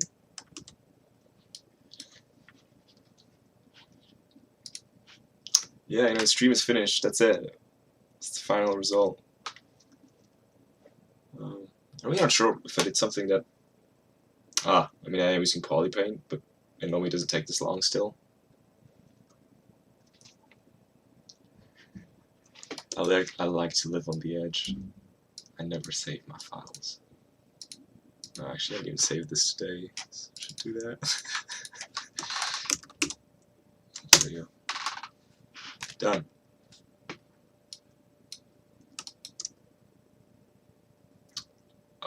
You gotta be kidding me. Alright.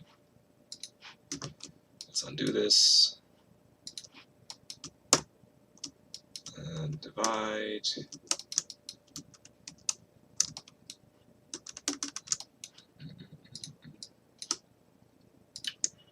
Project everything back.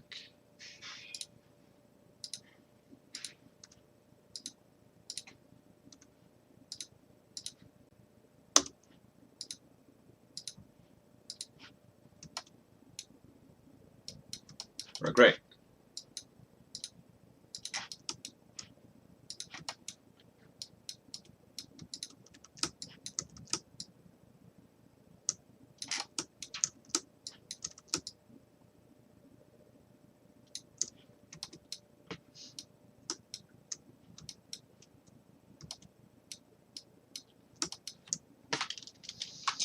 Right. Things should probably be a bit easier now.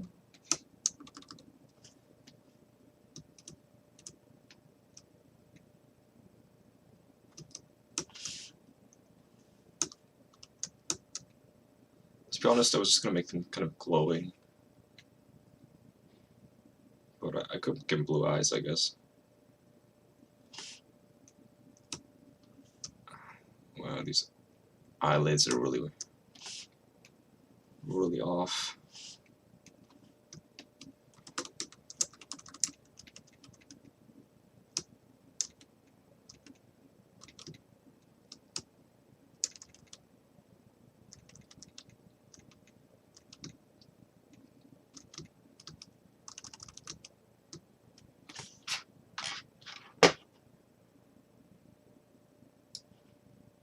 Oh yeah, I just haven't gotten to update yet.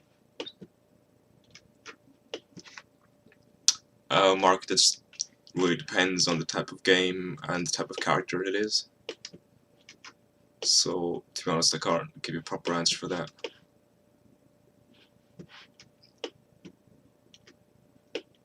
Oh, you don't like glowing? It just meant like a bright color. Like you can't paint. Like you can't render emissive maps or anything in ZBrush. I mean, you kind of can, but it's not what I'm gonna do.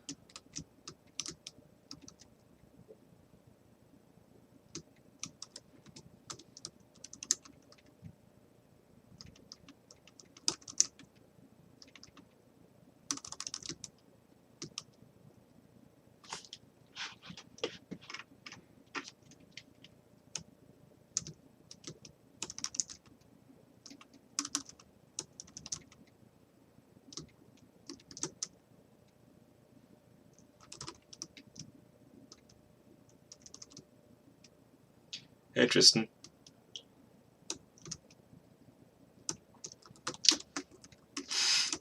Maybe.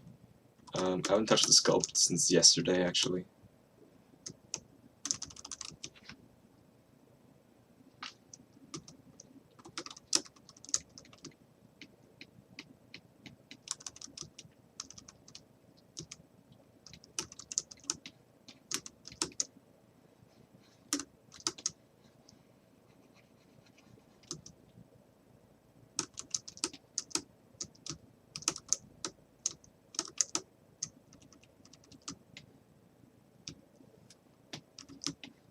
Thanks, dude.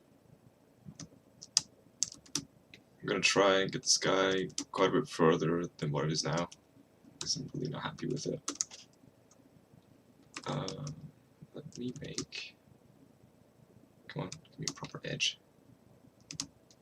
A poly group for the bottom of the mouth.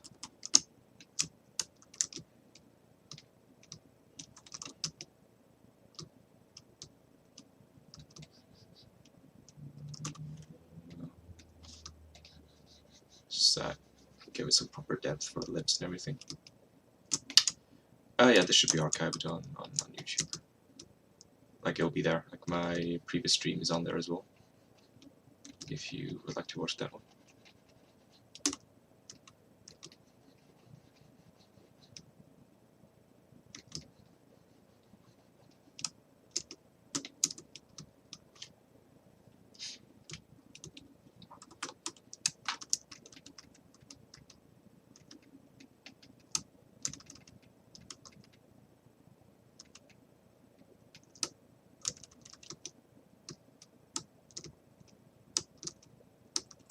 Oh, I just use your measure. It is quite fast.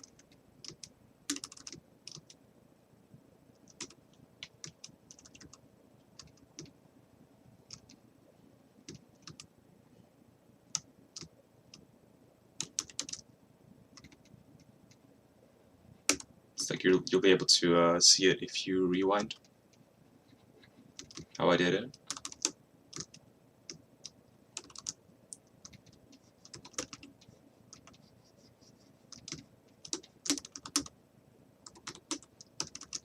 That was your measure guides. The hotkey for that brush is ZBR, and it basically just kind of gives your measure some direction.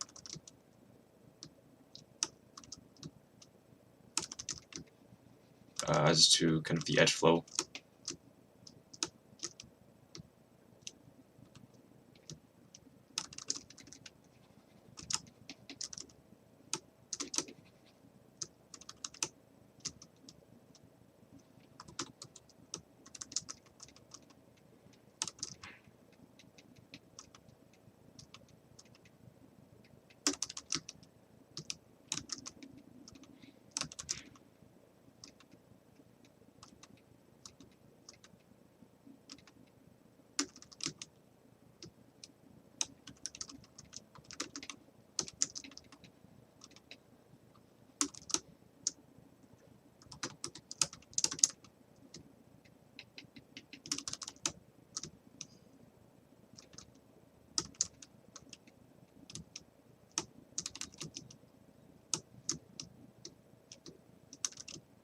Alright, let's see.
I mean, thankfully, Retopology in ZBrush is quite straightforward.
Hey, George.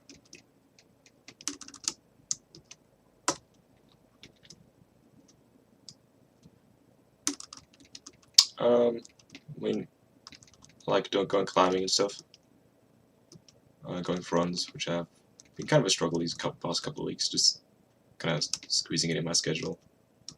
Since I have a lot going on, but yeah, like I've been trying to read more these days as well. Yeah, so this is a new project.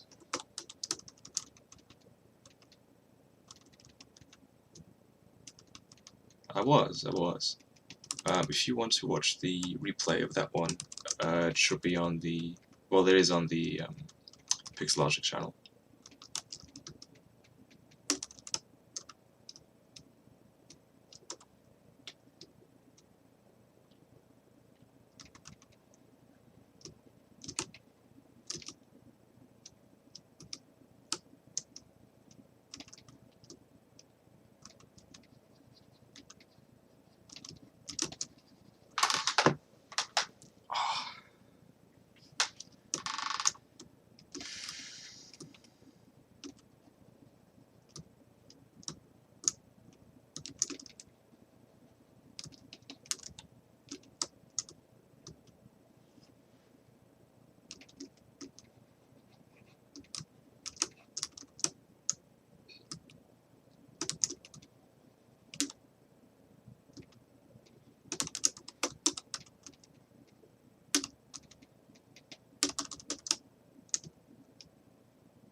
So yeah, if you want to do like proper facial animations, this topology would not be good enough.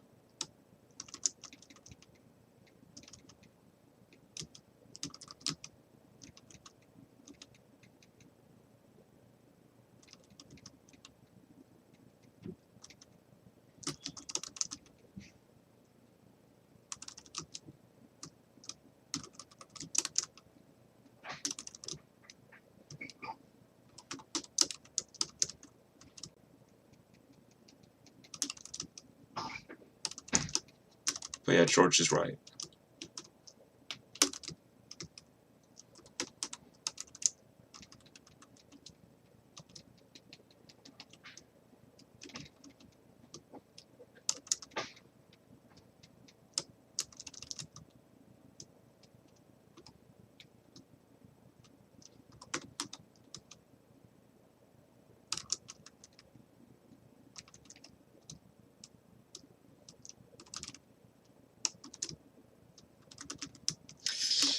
I doubt it's ever going to happen, to be honest. There are a couple of plugins that make it a lot easier and faster.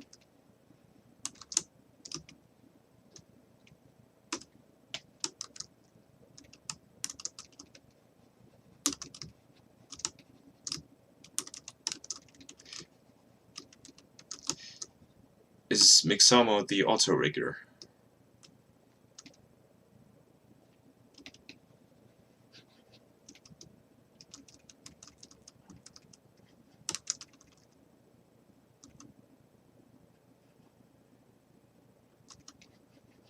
Thanks, side effects. Oh, hell no. That'd be terrible. I don't want it to happen.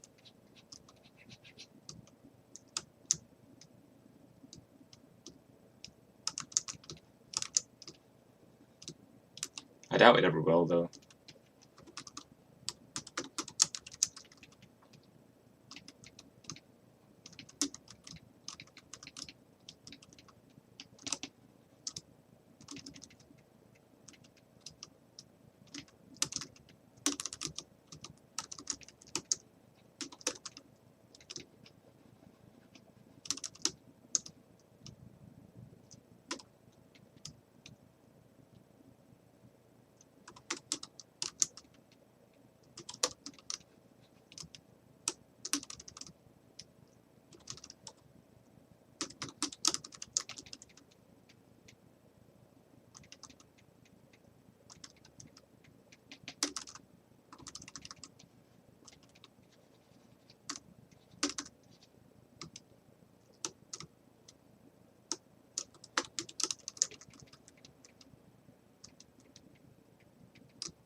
yeah, I think like AIs I feel are just gonna help with a lot of stuff. At least I would personally prefer if there was help with like things you don't really want to do.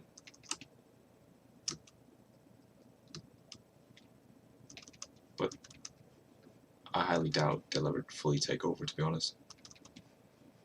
Like with some of the things I've seen online, with AI helping with concept art and everything, it's still very early days, and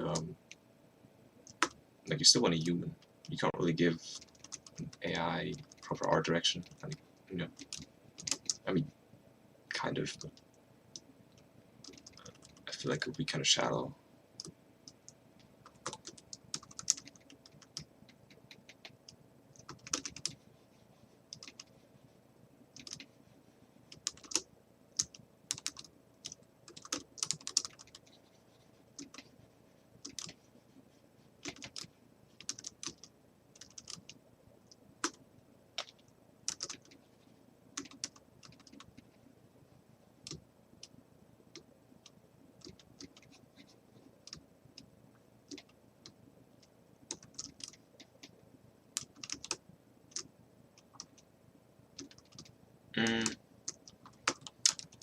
I don't really have an opinion on the whole meta-human thing.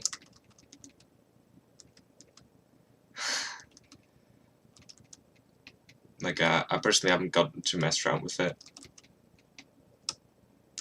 And I think one thing people seem to forget is that, like, I'm not super informed on it, but one thing people seem to forget is that not every studio will be using Unreal, so they won't have access to the meta-human creator.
So in terms of UI, not really.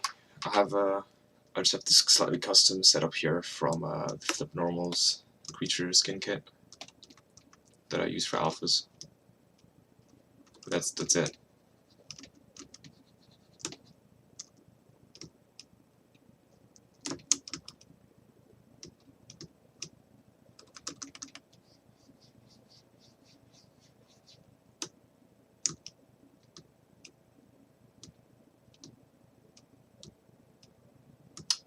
So I started sculpting when I was 16. I'm 22 now.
Alright, so just to kind of come back to some people asking about how I would do lips is, so what I just did here from earlier when I zero meshed it is I pushed in some sort of hole for the mouth cavity, right? Like, yeah, just keep in mind these aren't like human lips. I'm gonna loosely base some of the forms that I'll be using on human lips, but so it should still kind of transfer, but it's not going to be exact, but should still help. So let's see here. When you're doing lips, you want to you want kind of this nice, yeah, like bow shape, like I mentioned earlier, and then you have your three kind of key masses on the top lip. So I'm just going to stylize this quite a bit right now.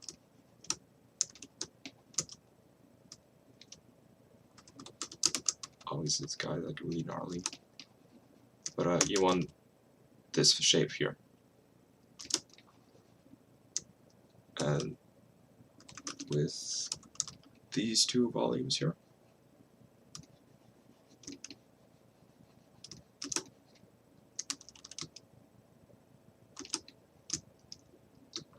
and then on the lower lip, you want kind of this shape, like not like actually not like proper angular, but you know, you want kind of this shape, like a trapezoid, I guess, kind of very loosely, and then yeah, so the lower lip is split into two volumes, which are common.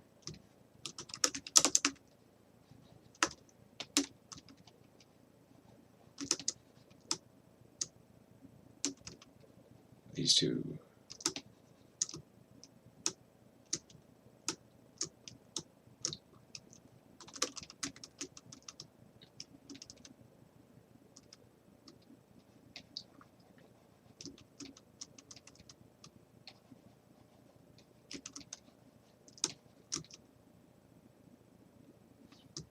Right?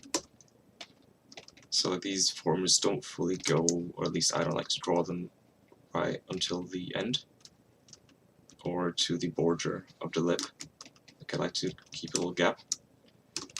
And then you have the form from below the lip, which kind of wraps under as well. Push outwards towards the corner of the mouth.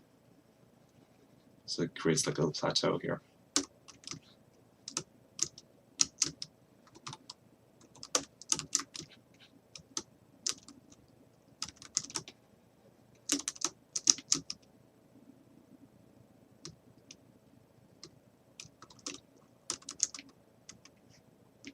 And then you have kind of these two volumes in the side of the mouth, which is kind of a mix between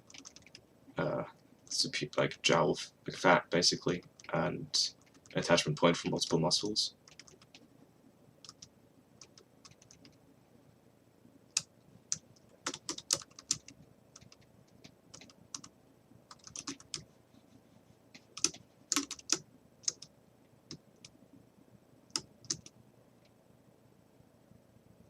You mean like this? It's Control, Shift, and then left click drag.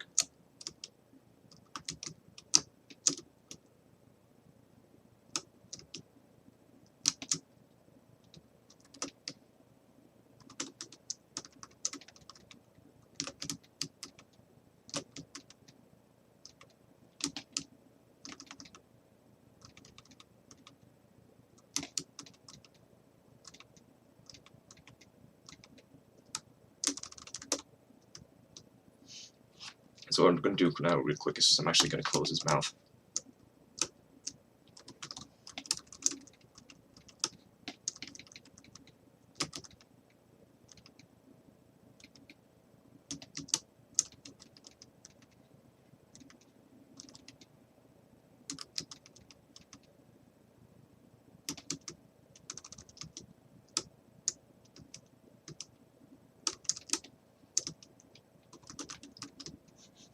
It's very. I hope that was kind of helpful. It's very vague. Like you'll see me do it better when oh, thanks, man. When I'm gonna be doing a human. But there are some good examples in the book called Anatomy for Sculptors by 3D Total.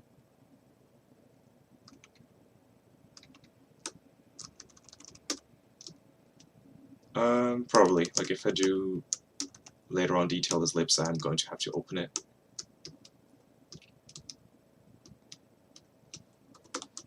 I'm not sure I like his profile. It's kind of weird.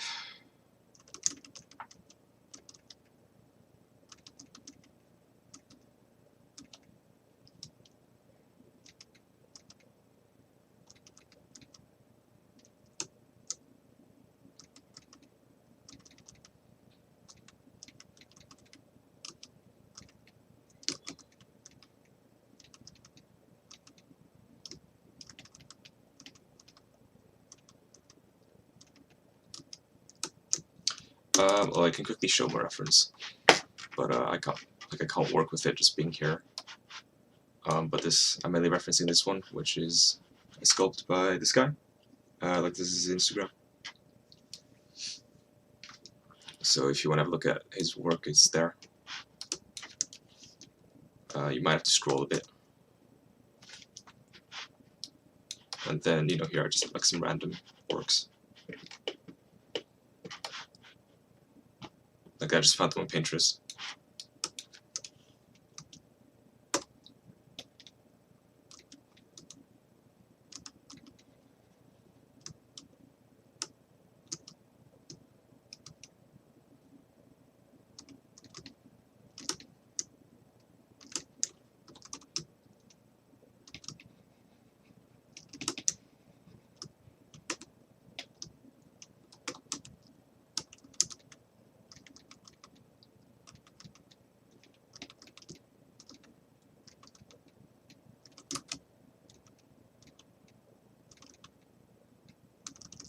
Thanks, Chrissy. I might actually try and push the eyes a bit more right now. The overall shape just feels very, still feels very off, to me at least.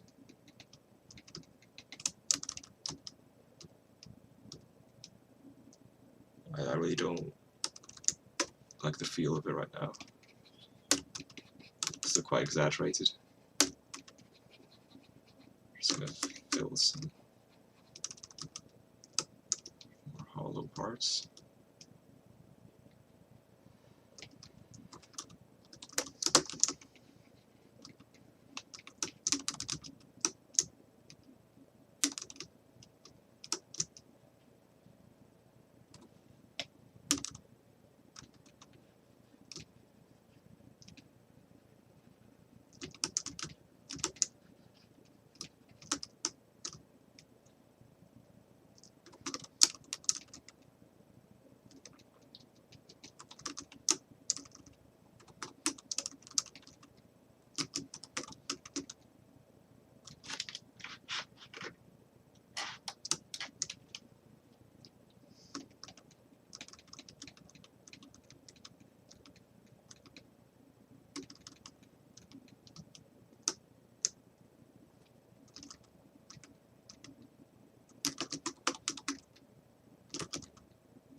Thanks, man. Just to answer Igir's question, I normally texture my models in Substance Painter.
I'll use a pen tablet.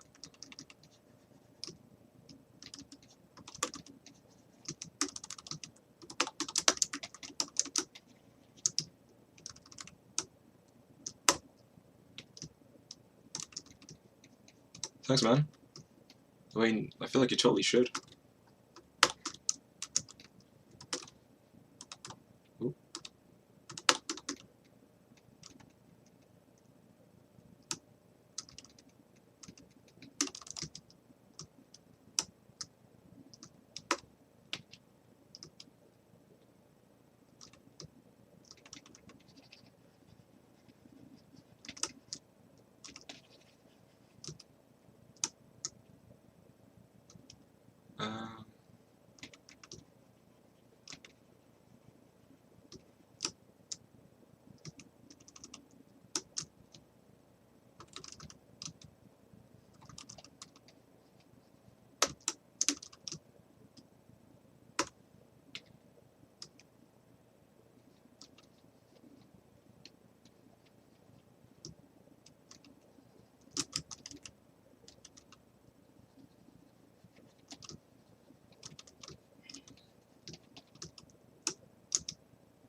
I swear Spotify is playing the worst music for me right now.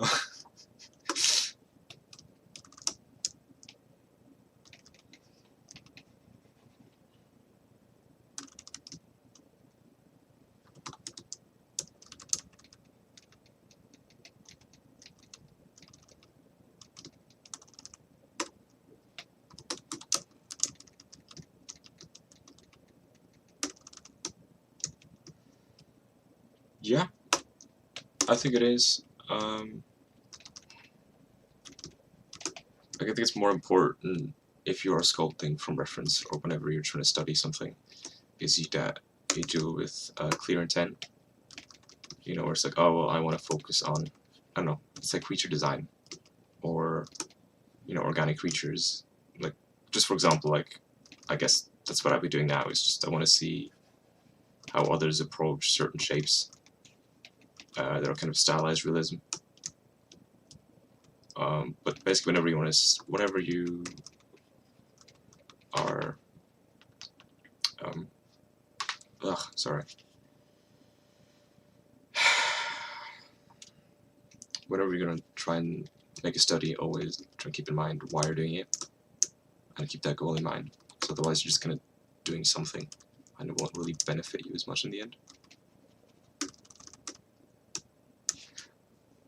Wait, yeah, like it is important to know anatomy, even when doing creatures, but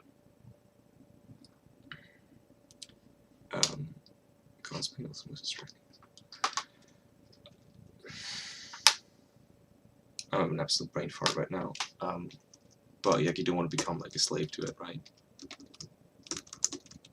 Like yes, like general structure is important, but then there's a point where you also want it to look cool or interesting, whereas just, you know, something that is, I guess, anatomically correct, but just looks really boring.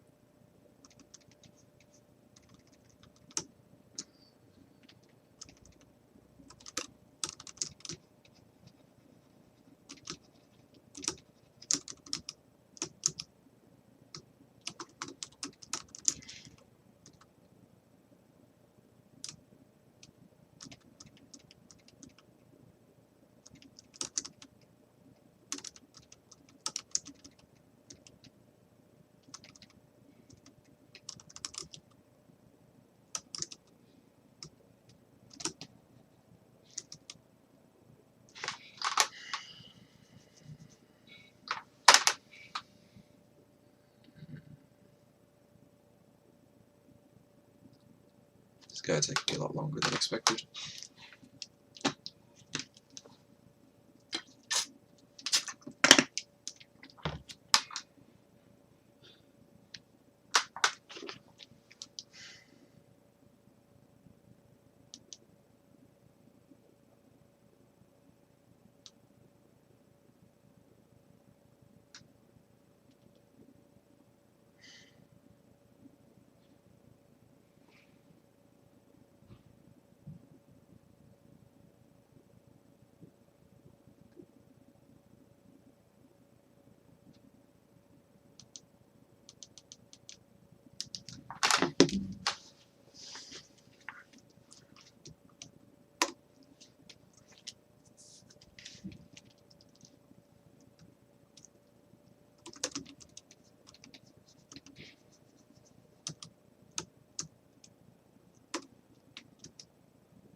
I'm sure you get the hang of it again when you start sculpting again.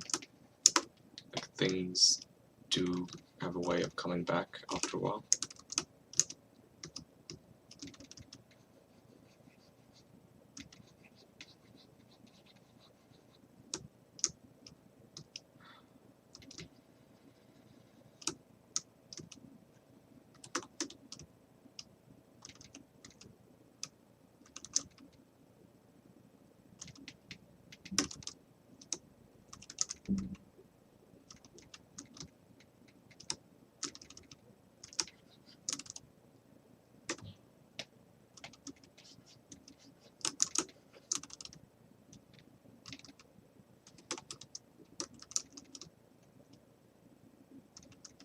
I sculpted the tablet.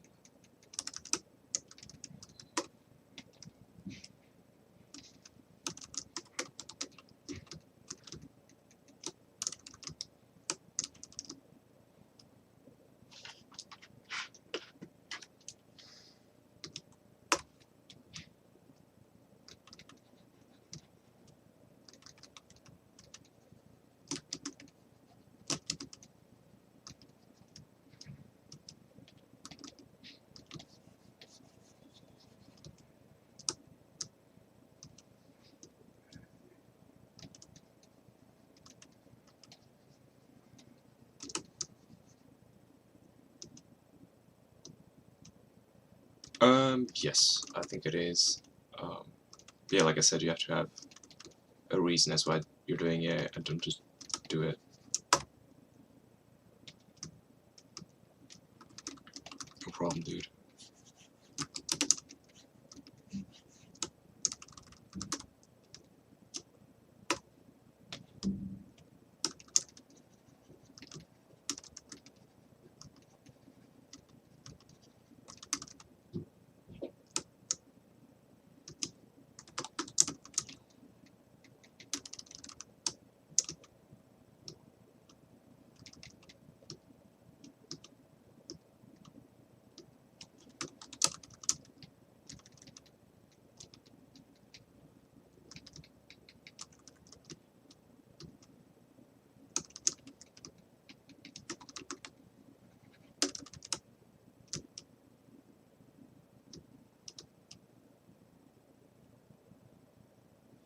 Oh, I had a friend that knew one of the guys, so he just kind of put a word in it in for me. Nah, dude, no offense taken.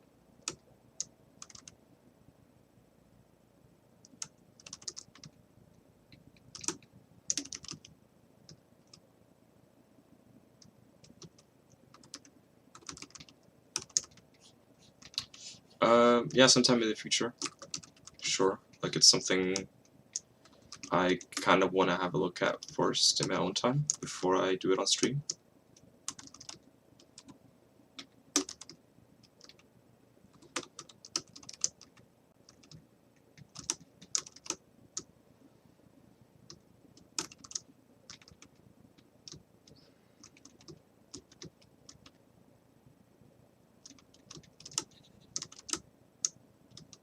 I start from a sphere.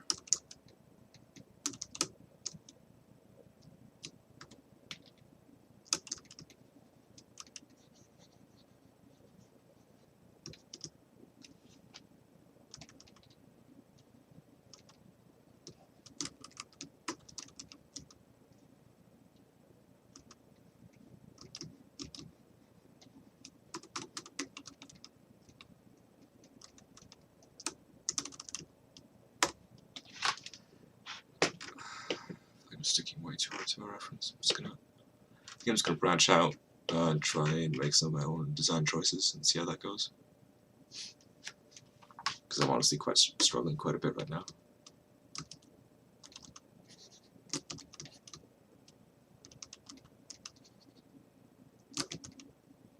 So let's see.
So I'm not sure if Substance Painter is particularly easier than other software.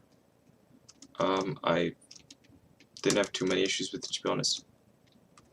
There are some really good tutorials for it by Algorithmic themselves on their YouTube channel.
So Frontier, I'm a character artist, which basically means I am specialized in just character modeling.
So just the roll distance and the alpha, and then I blurred it, and that's it.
That's fine, I can change it later.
So I guess it depends where your light is and how far the eyelid is overlapping. It's because it could just be under, under the eyelid.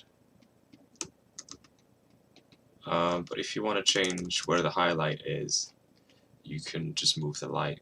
So I'm just gonna make a separate one so I don't lose this one. Just 1 second. So you know this is how you change the light highlight.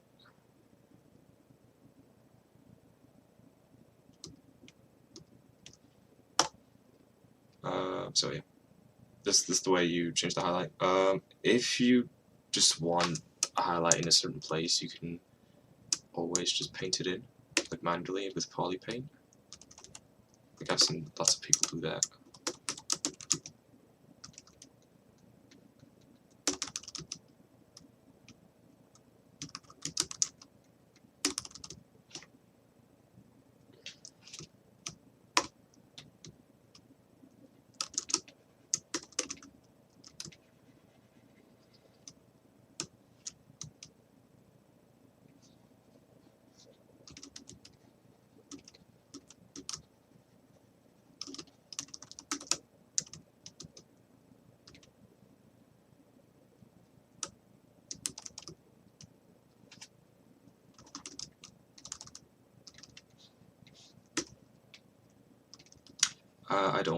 I don't use HD geometry.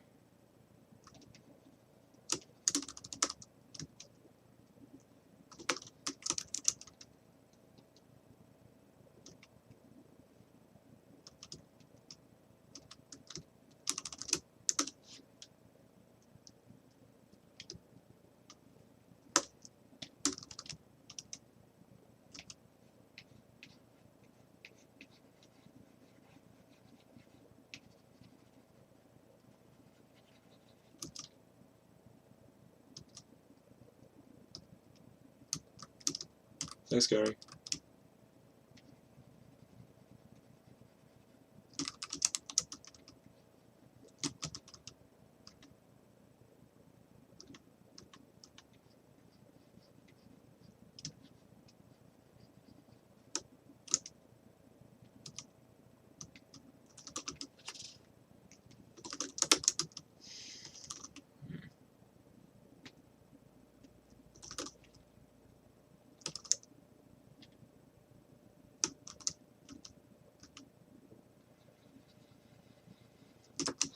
Let's make them orange. Sorry to whoever requested blue eyes earlier.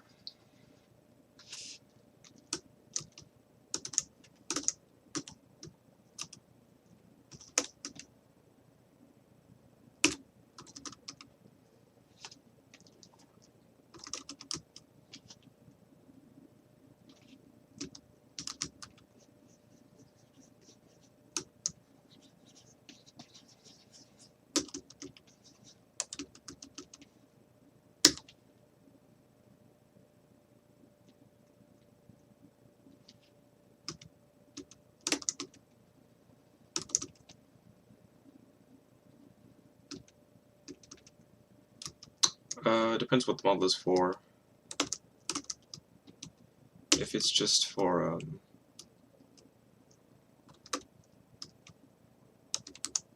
hey William, if I just want to make like a ZBrush render, then you know I'll export the render passes and then just composite everything in Photoshop.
you.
Yeah, Orcs is...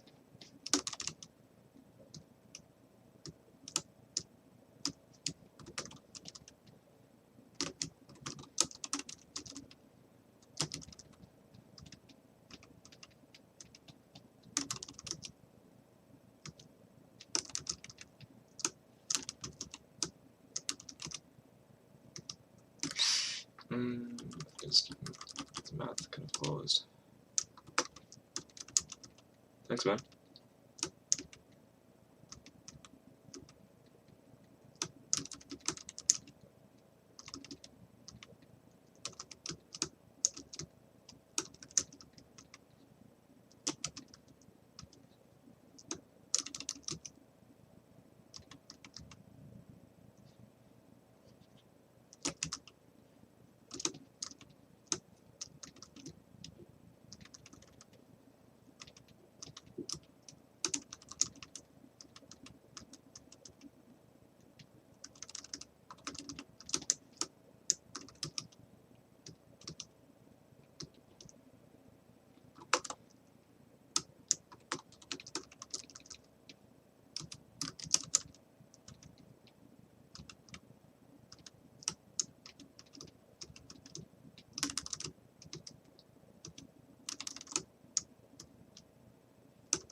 What?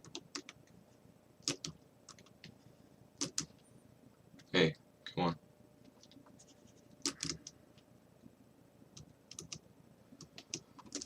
Rhino paving.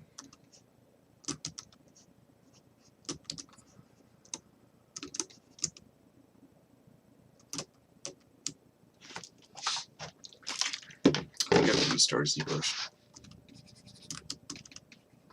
At least I hope it's just that.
No. Oh.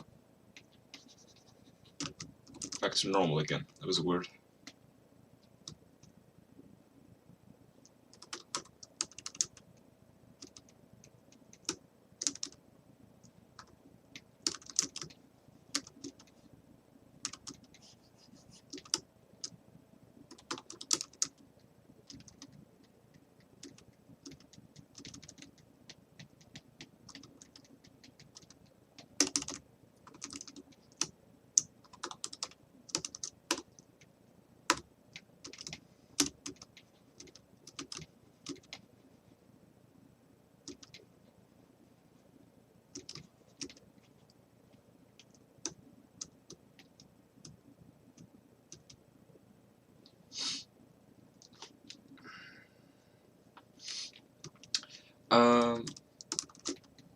So I'm assuming you're talking about organics. I would just say, if you are trying to improve organic sculpting, you're going to want to just do lots and lots of anatomy studies.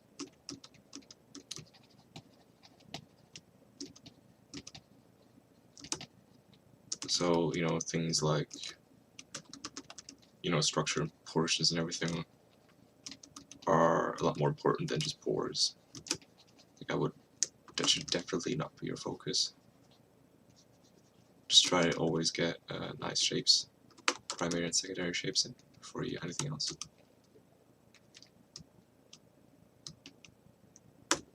It's kind of fun because I feel like I lost quite a bit of control of this guy.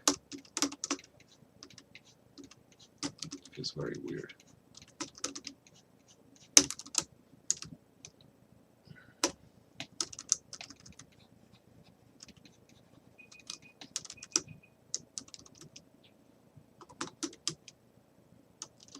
Oh, that's just jumping through subdivision levels. So if you zero your mesh model or you give it divisions, you can jump between those with Shift D and D.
Thanks, man. Right back at you.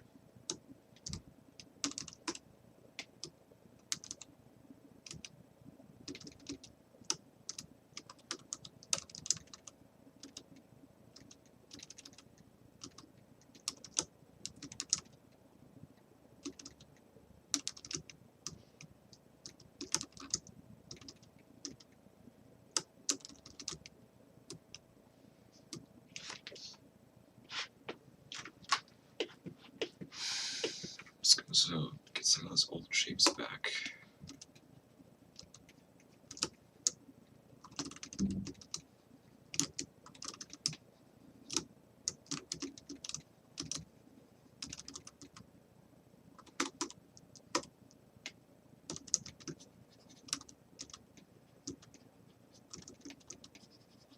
So I did actually really like those. Munchu.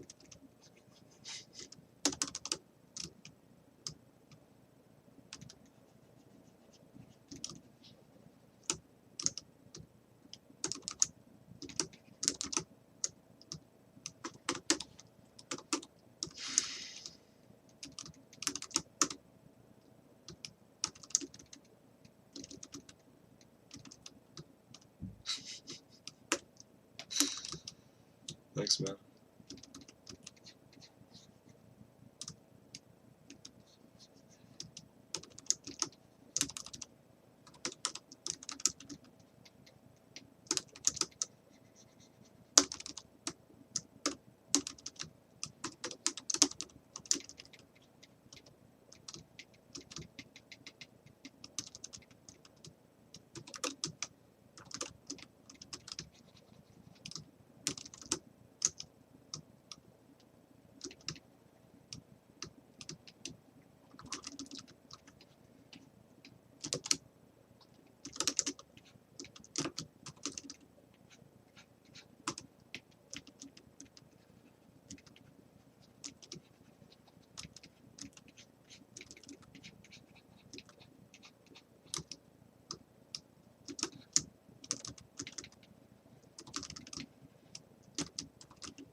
This is ZBrush.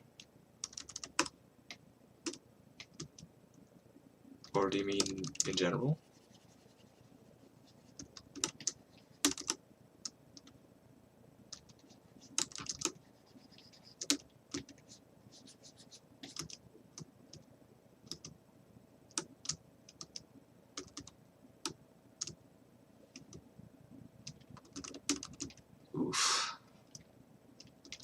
I'm not even sure. Like for likeness sculpting, you're gonna want to make sure you have lots of good images from different sort of lighting and angles. So you want at least a couple of images from the side, a couple from the front.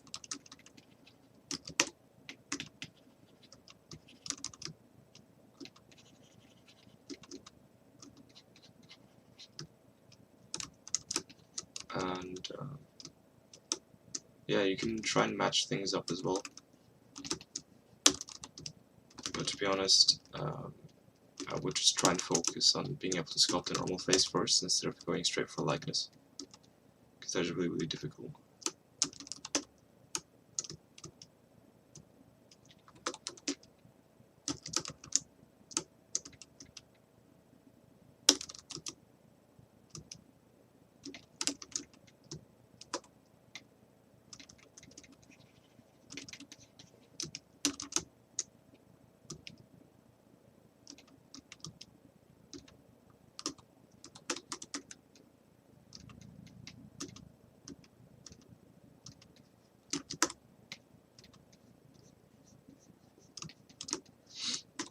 So I'm just gonna start breaking symmetry a bit.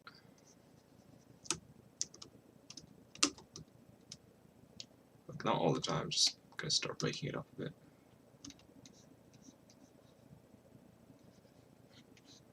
So I do feel we are starting to approach the end of this stream slowly.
Thanks, Lorraine.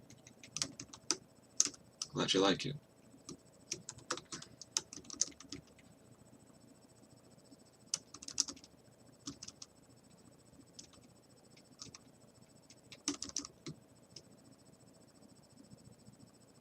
For drawing, like ZBrush is a sculpting software, it's not a drawing software. Like you can't draw in here.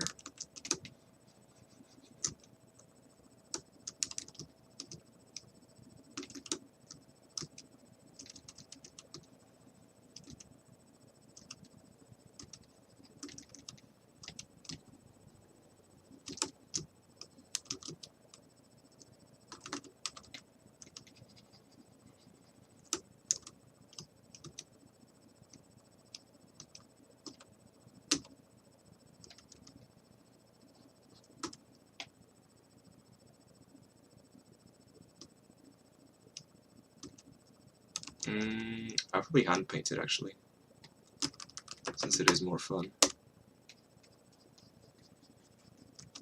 but you can totally like project it as well if you want.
I would do it in ZBrush.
No, I won't.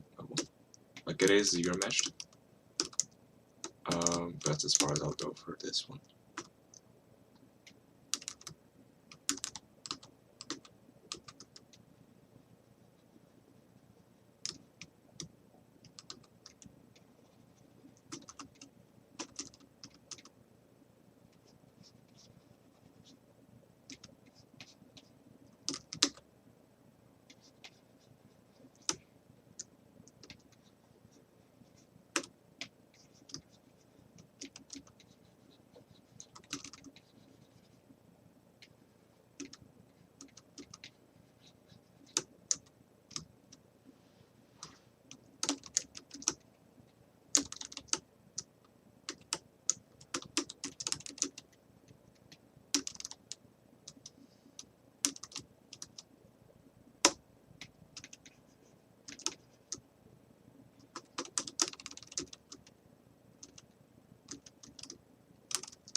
Well, I am stringing for the company,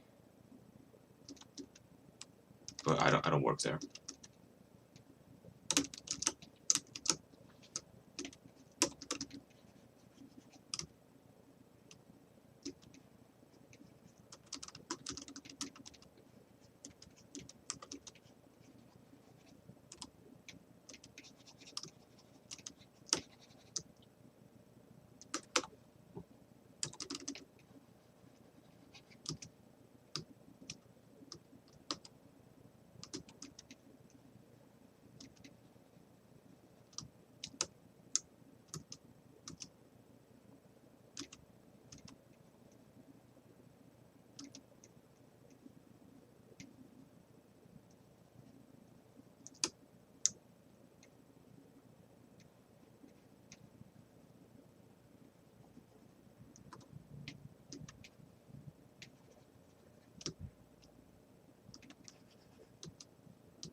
Well, I can't show you how to do a renderer because it's going to take a while, but duplicate the object to put in multiple views is just you press Shift S to take a snapshot, and then ZBrush saves that, so it's just Shift S.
Glad it helps, dude.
I don't know, I like to move around a lot just because it keeps things interesting. Oh god.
Oh yeah, no, that's exactly what I did.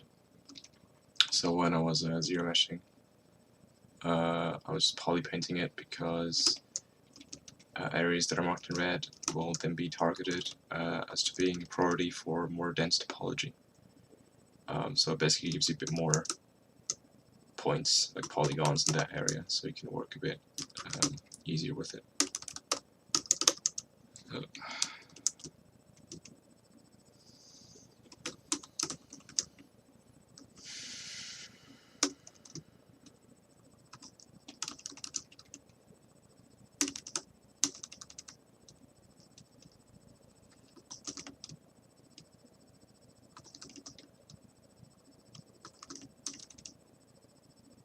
So wait, what do you mean ZBrush exam? Like, did you have to sculpt something and it got graded, or?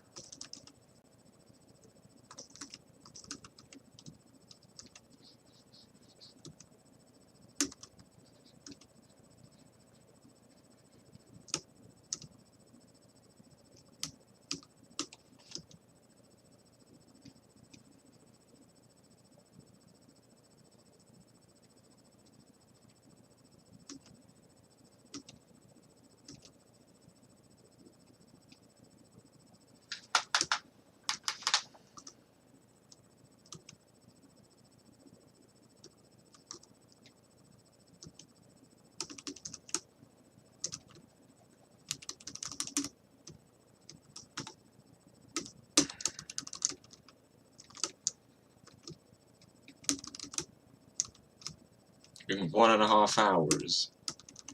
That's insane.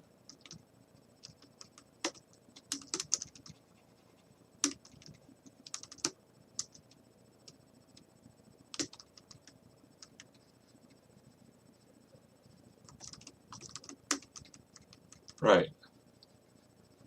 Which one?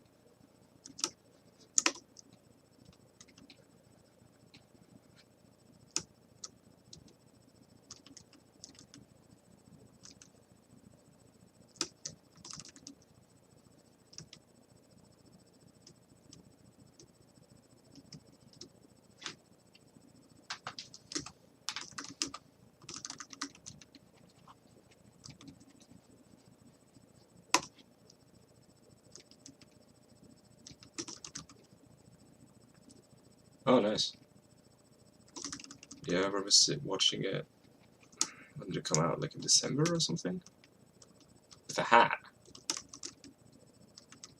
Like, what sort of hat?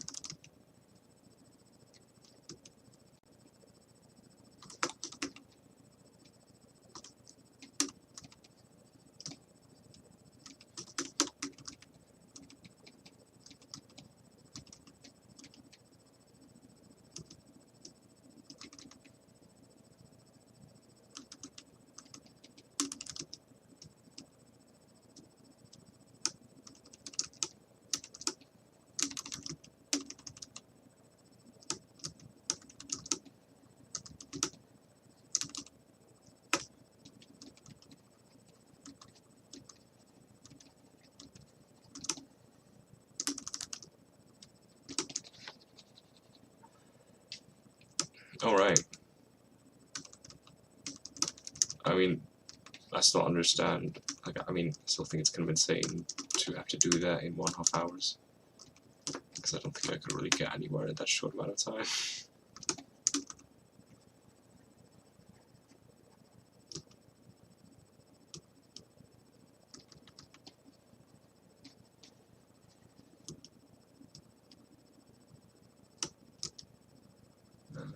Let's see.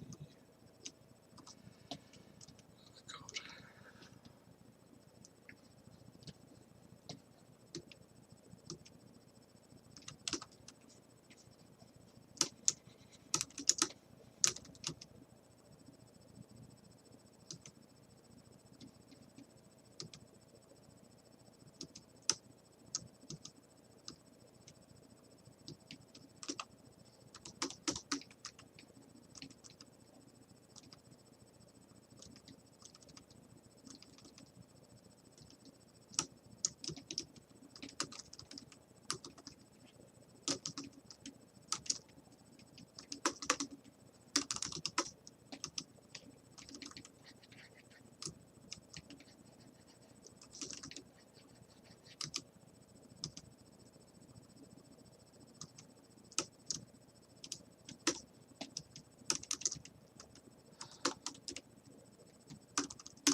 I was kind of just exaggerating some human anatomy. It's like you can kind of wing it a bit.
I'm not really going for any poly count. I'm just gonna see how much I need, which varies.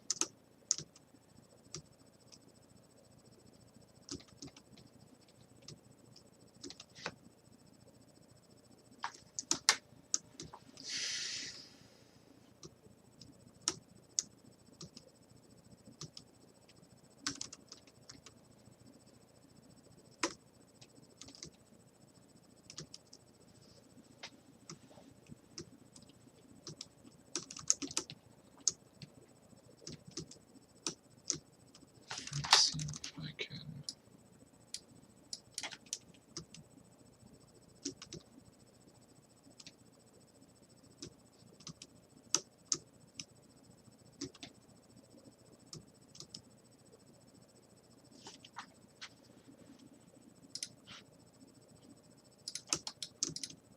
Oh, you know.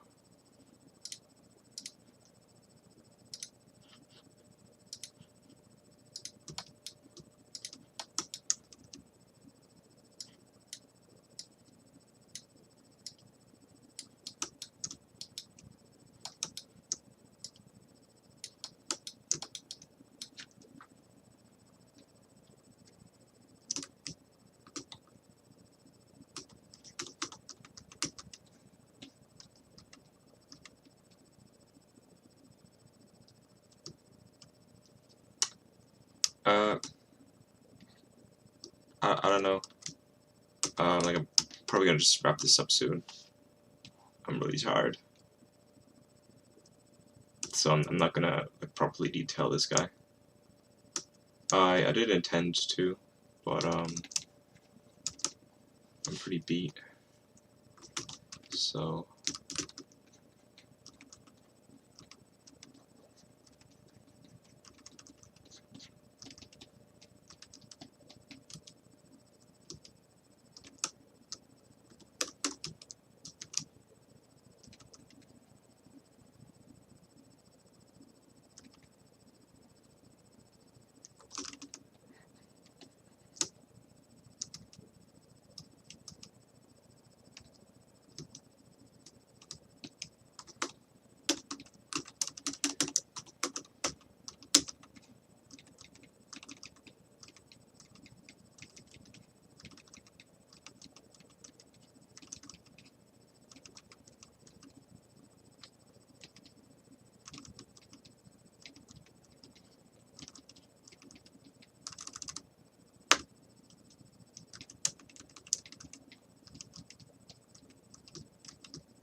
Oh, so I mainly use move standard, damage standard, and a custom one, which is basically just a slightly tweaked clay buildup.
Alright, I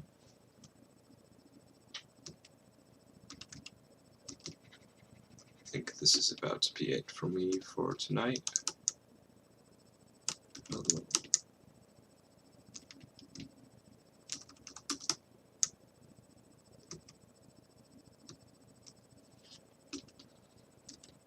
Just going to quickly add some asymmetrical bumpiness to break things up a bit more. Thanks, Manny.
This is the head itself is 900,000 points.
So the basic shape of a finger is a rectangle.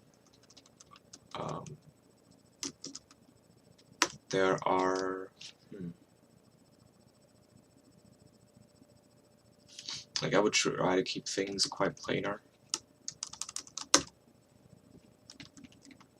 and just really focus on retaining the bony structure like the back of the fingers, because like the the palmar surface of your hand or your fingers is mainly just fat.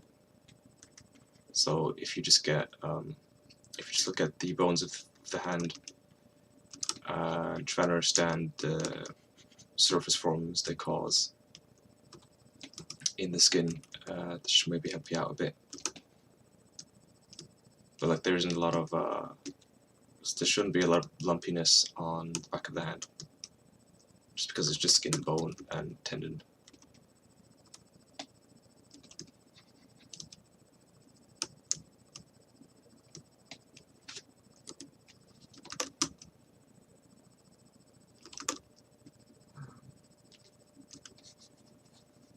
Oops.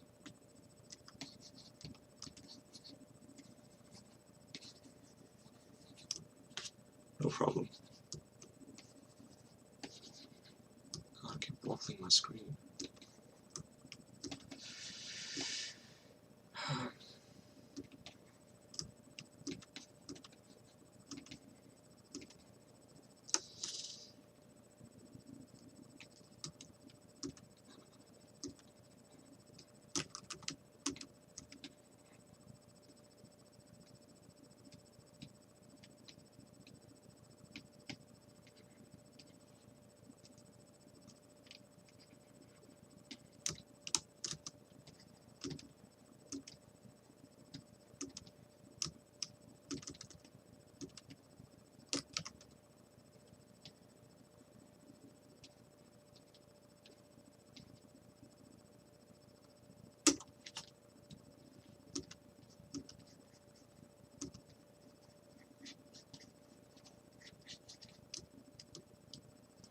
Yes, I am using the S shortcut.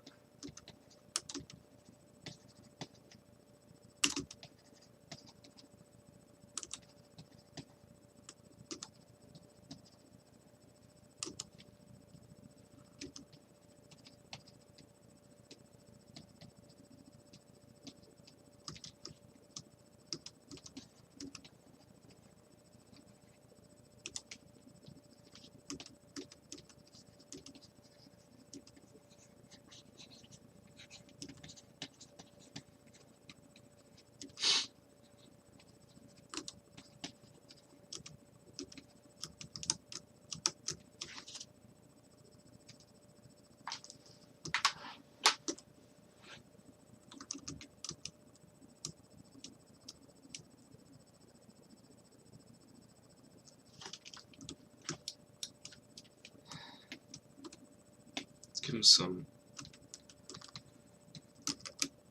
bumps here, and oh, nope, still was in paint mode.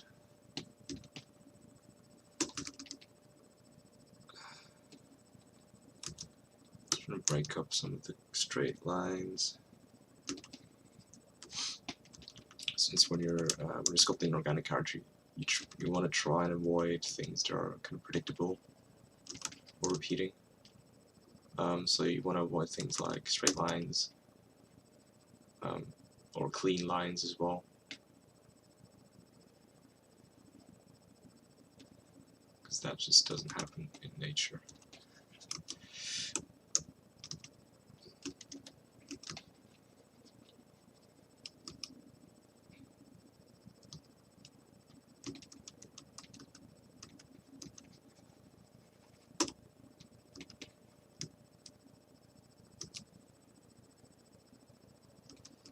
No, I'm not. I'm just going to be doing the head for now.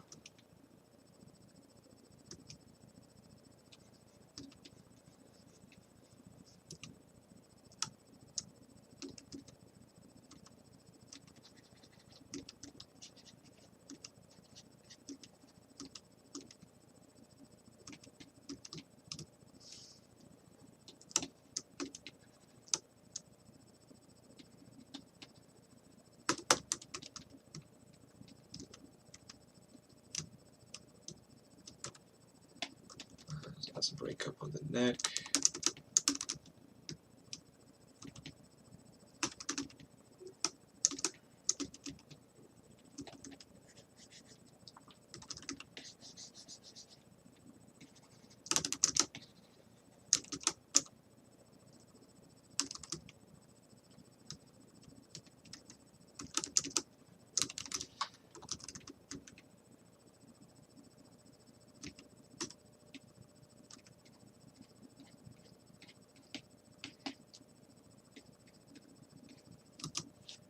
Just going to try and emulate some skin stretching with some of these brush strokes.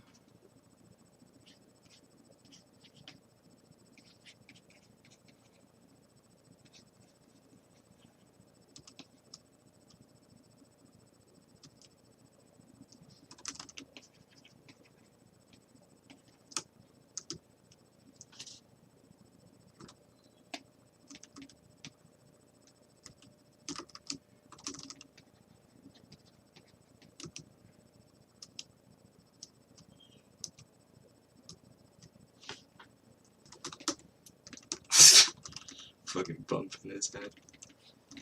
Try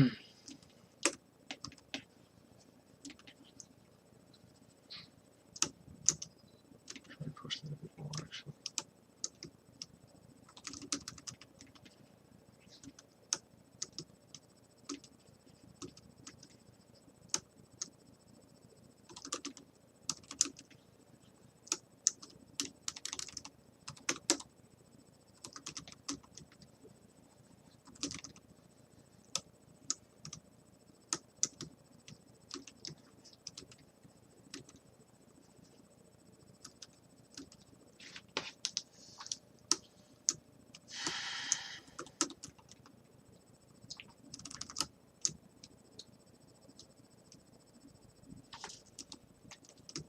Oops.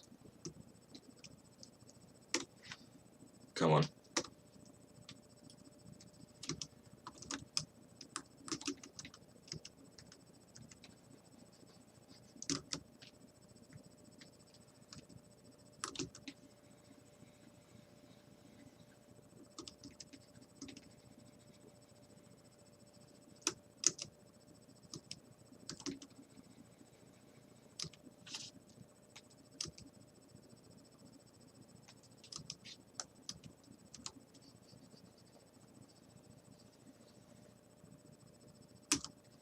Yeah, man. Thanks. I'm actually about to finish, but you can watch the replay of this on the Pixologic channel.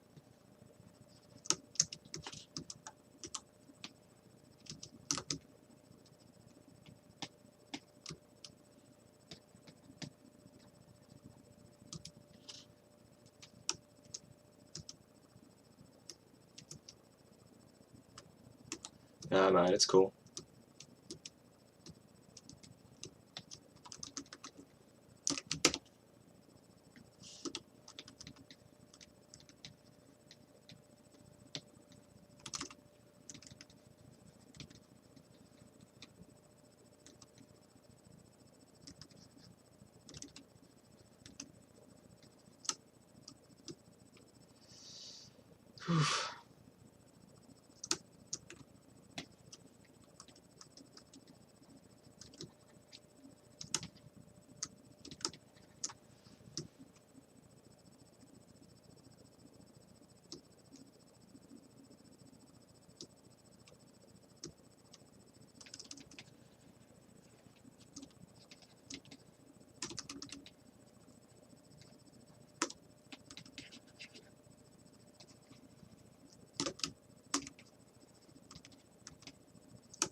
I would use a modified version of Clay Buildup.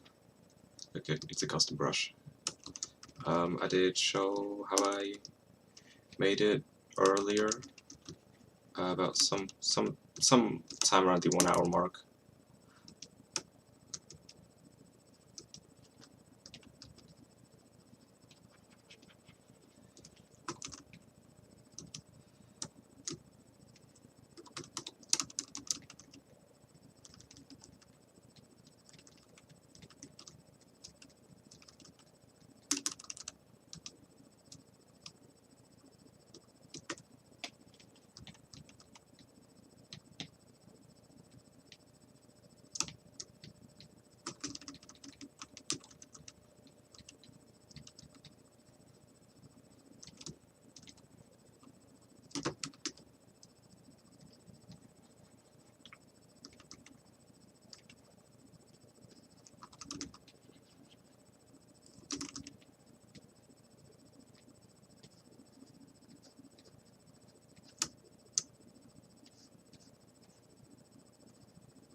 No, I'm actually not hotkeying. That's why you keep hearing me just hammering my keys.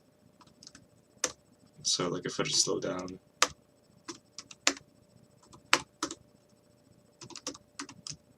I just do that just really fast, I guess.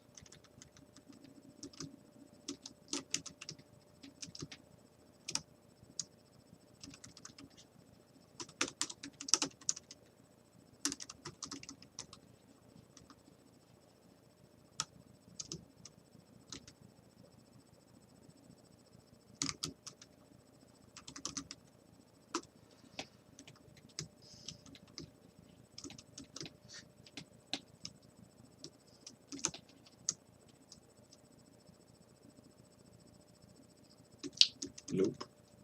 I'm basically just still using the basic UI and interface. I do want to change that though. Anyway, let's see if I can get a nice angle of this guy.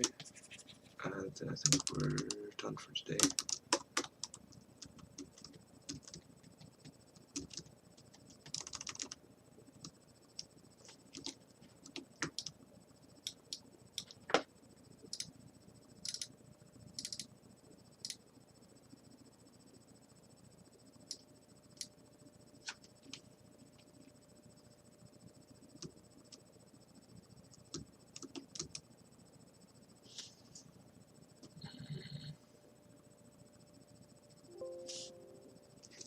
Let me see.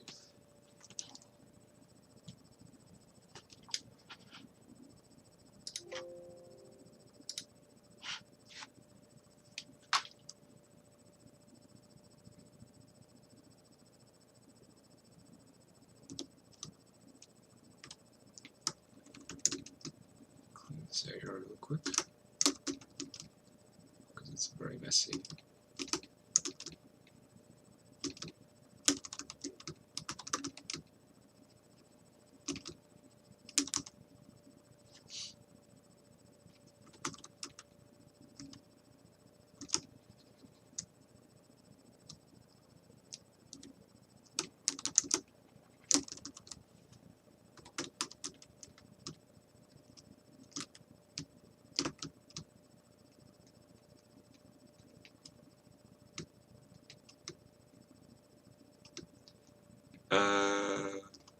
Only if I have a reason to. I normally don't, because when I have things subdivided, they're in place. So there isn't really a reason for me to merge under normal circumstance. But you totally can.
See if I can give him some stubble, maybe. Nah, that looks weird. Right, no stubble for this guy.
Alright.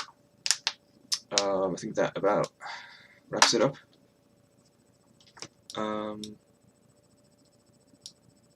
Yeah. Thank you everyone for joining. It's been a lot of fun.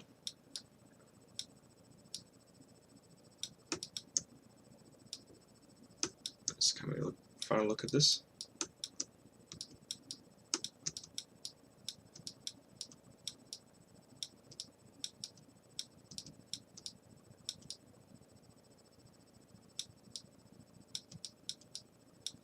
Yeah. Sorry, Than, I'm actually about to head off. Like, I'm just wrapping up now. Yeah, so thank you everybody for joining. Yeah, I've had a lot of fun. This guy's been really fun to sculpt, even though surprisingly quite challenging. Yeah, so I will see you guys next Tuesday.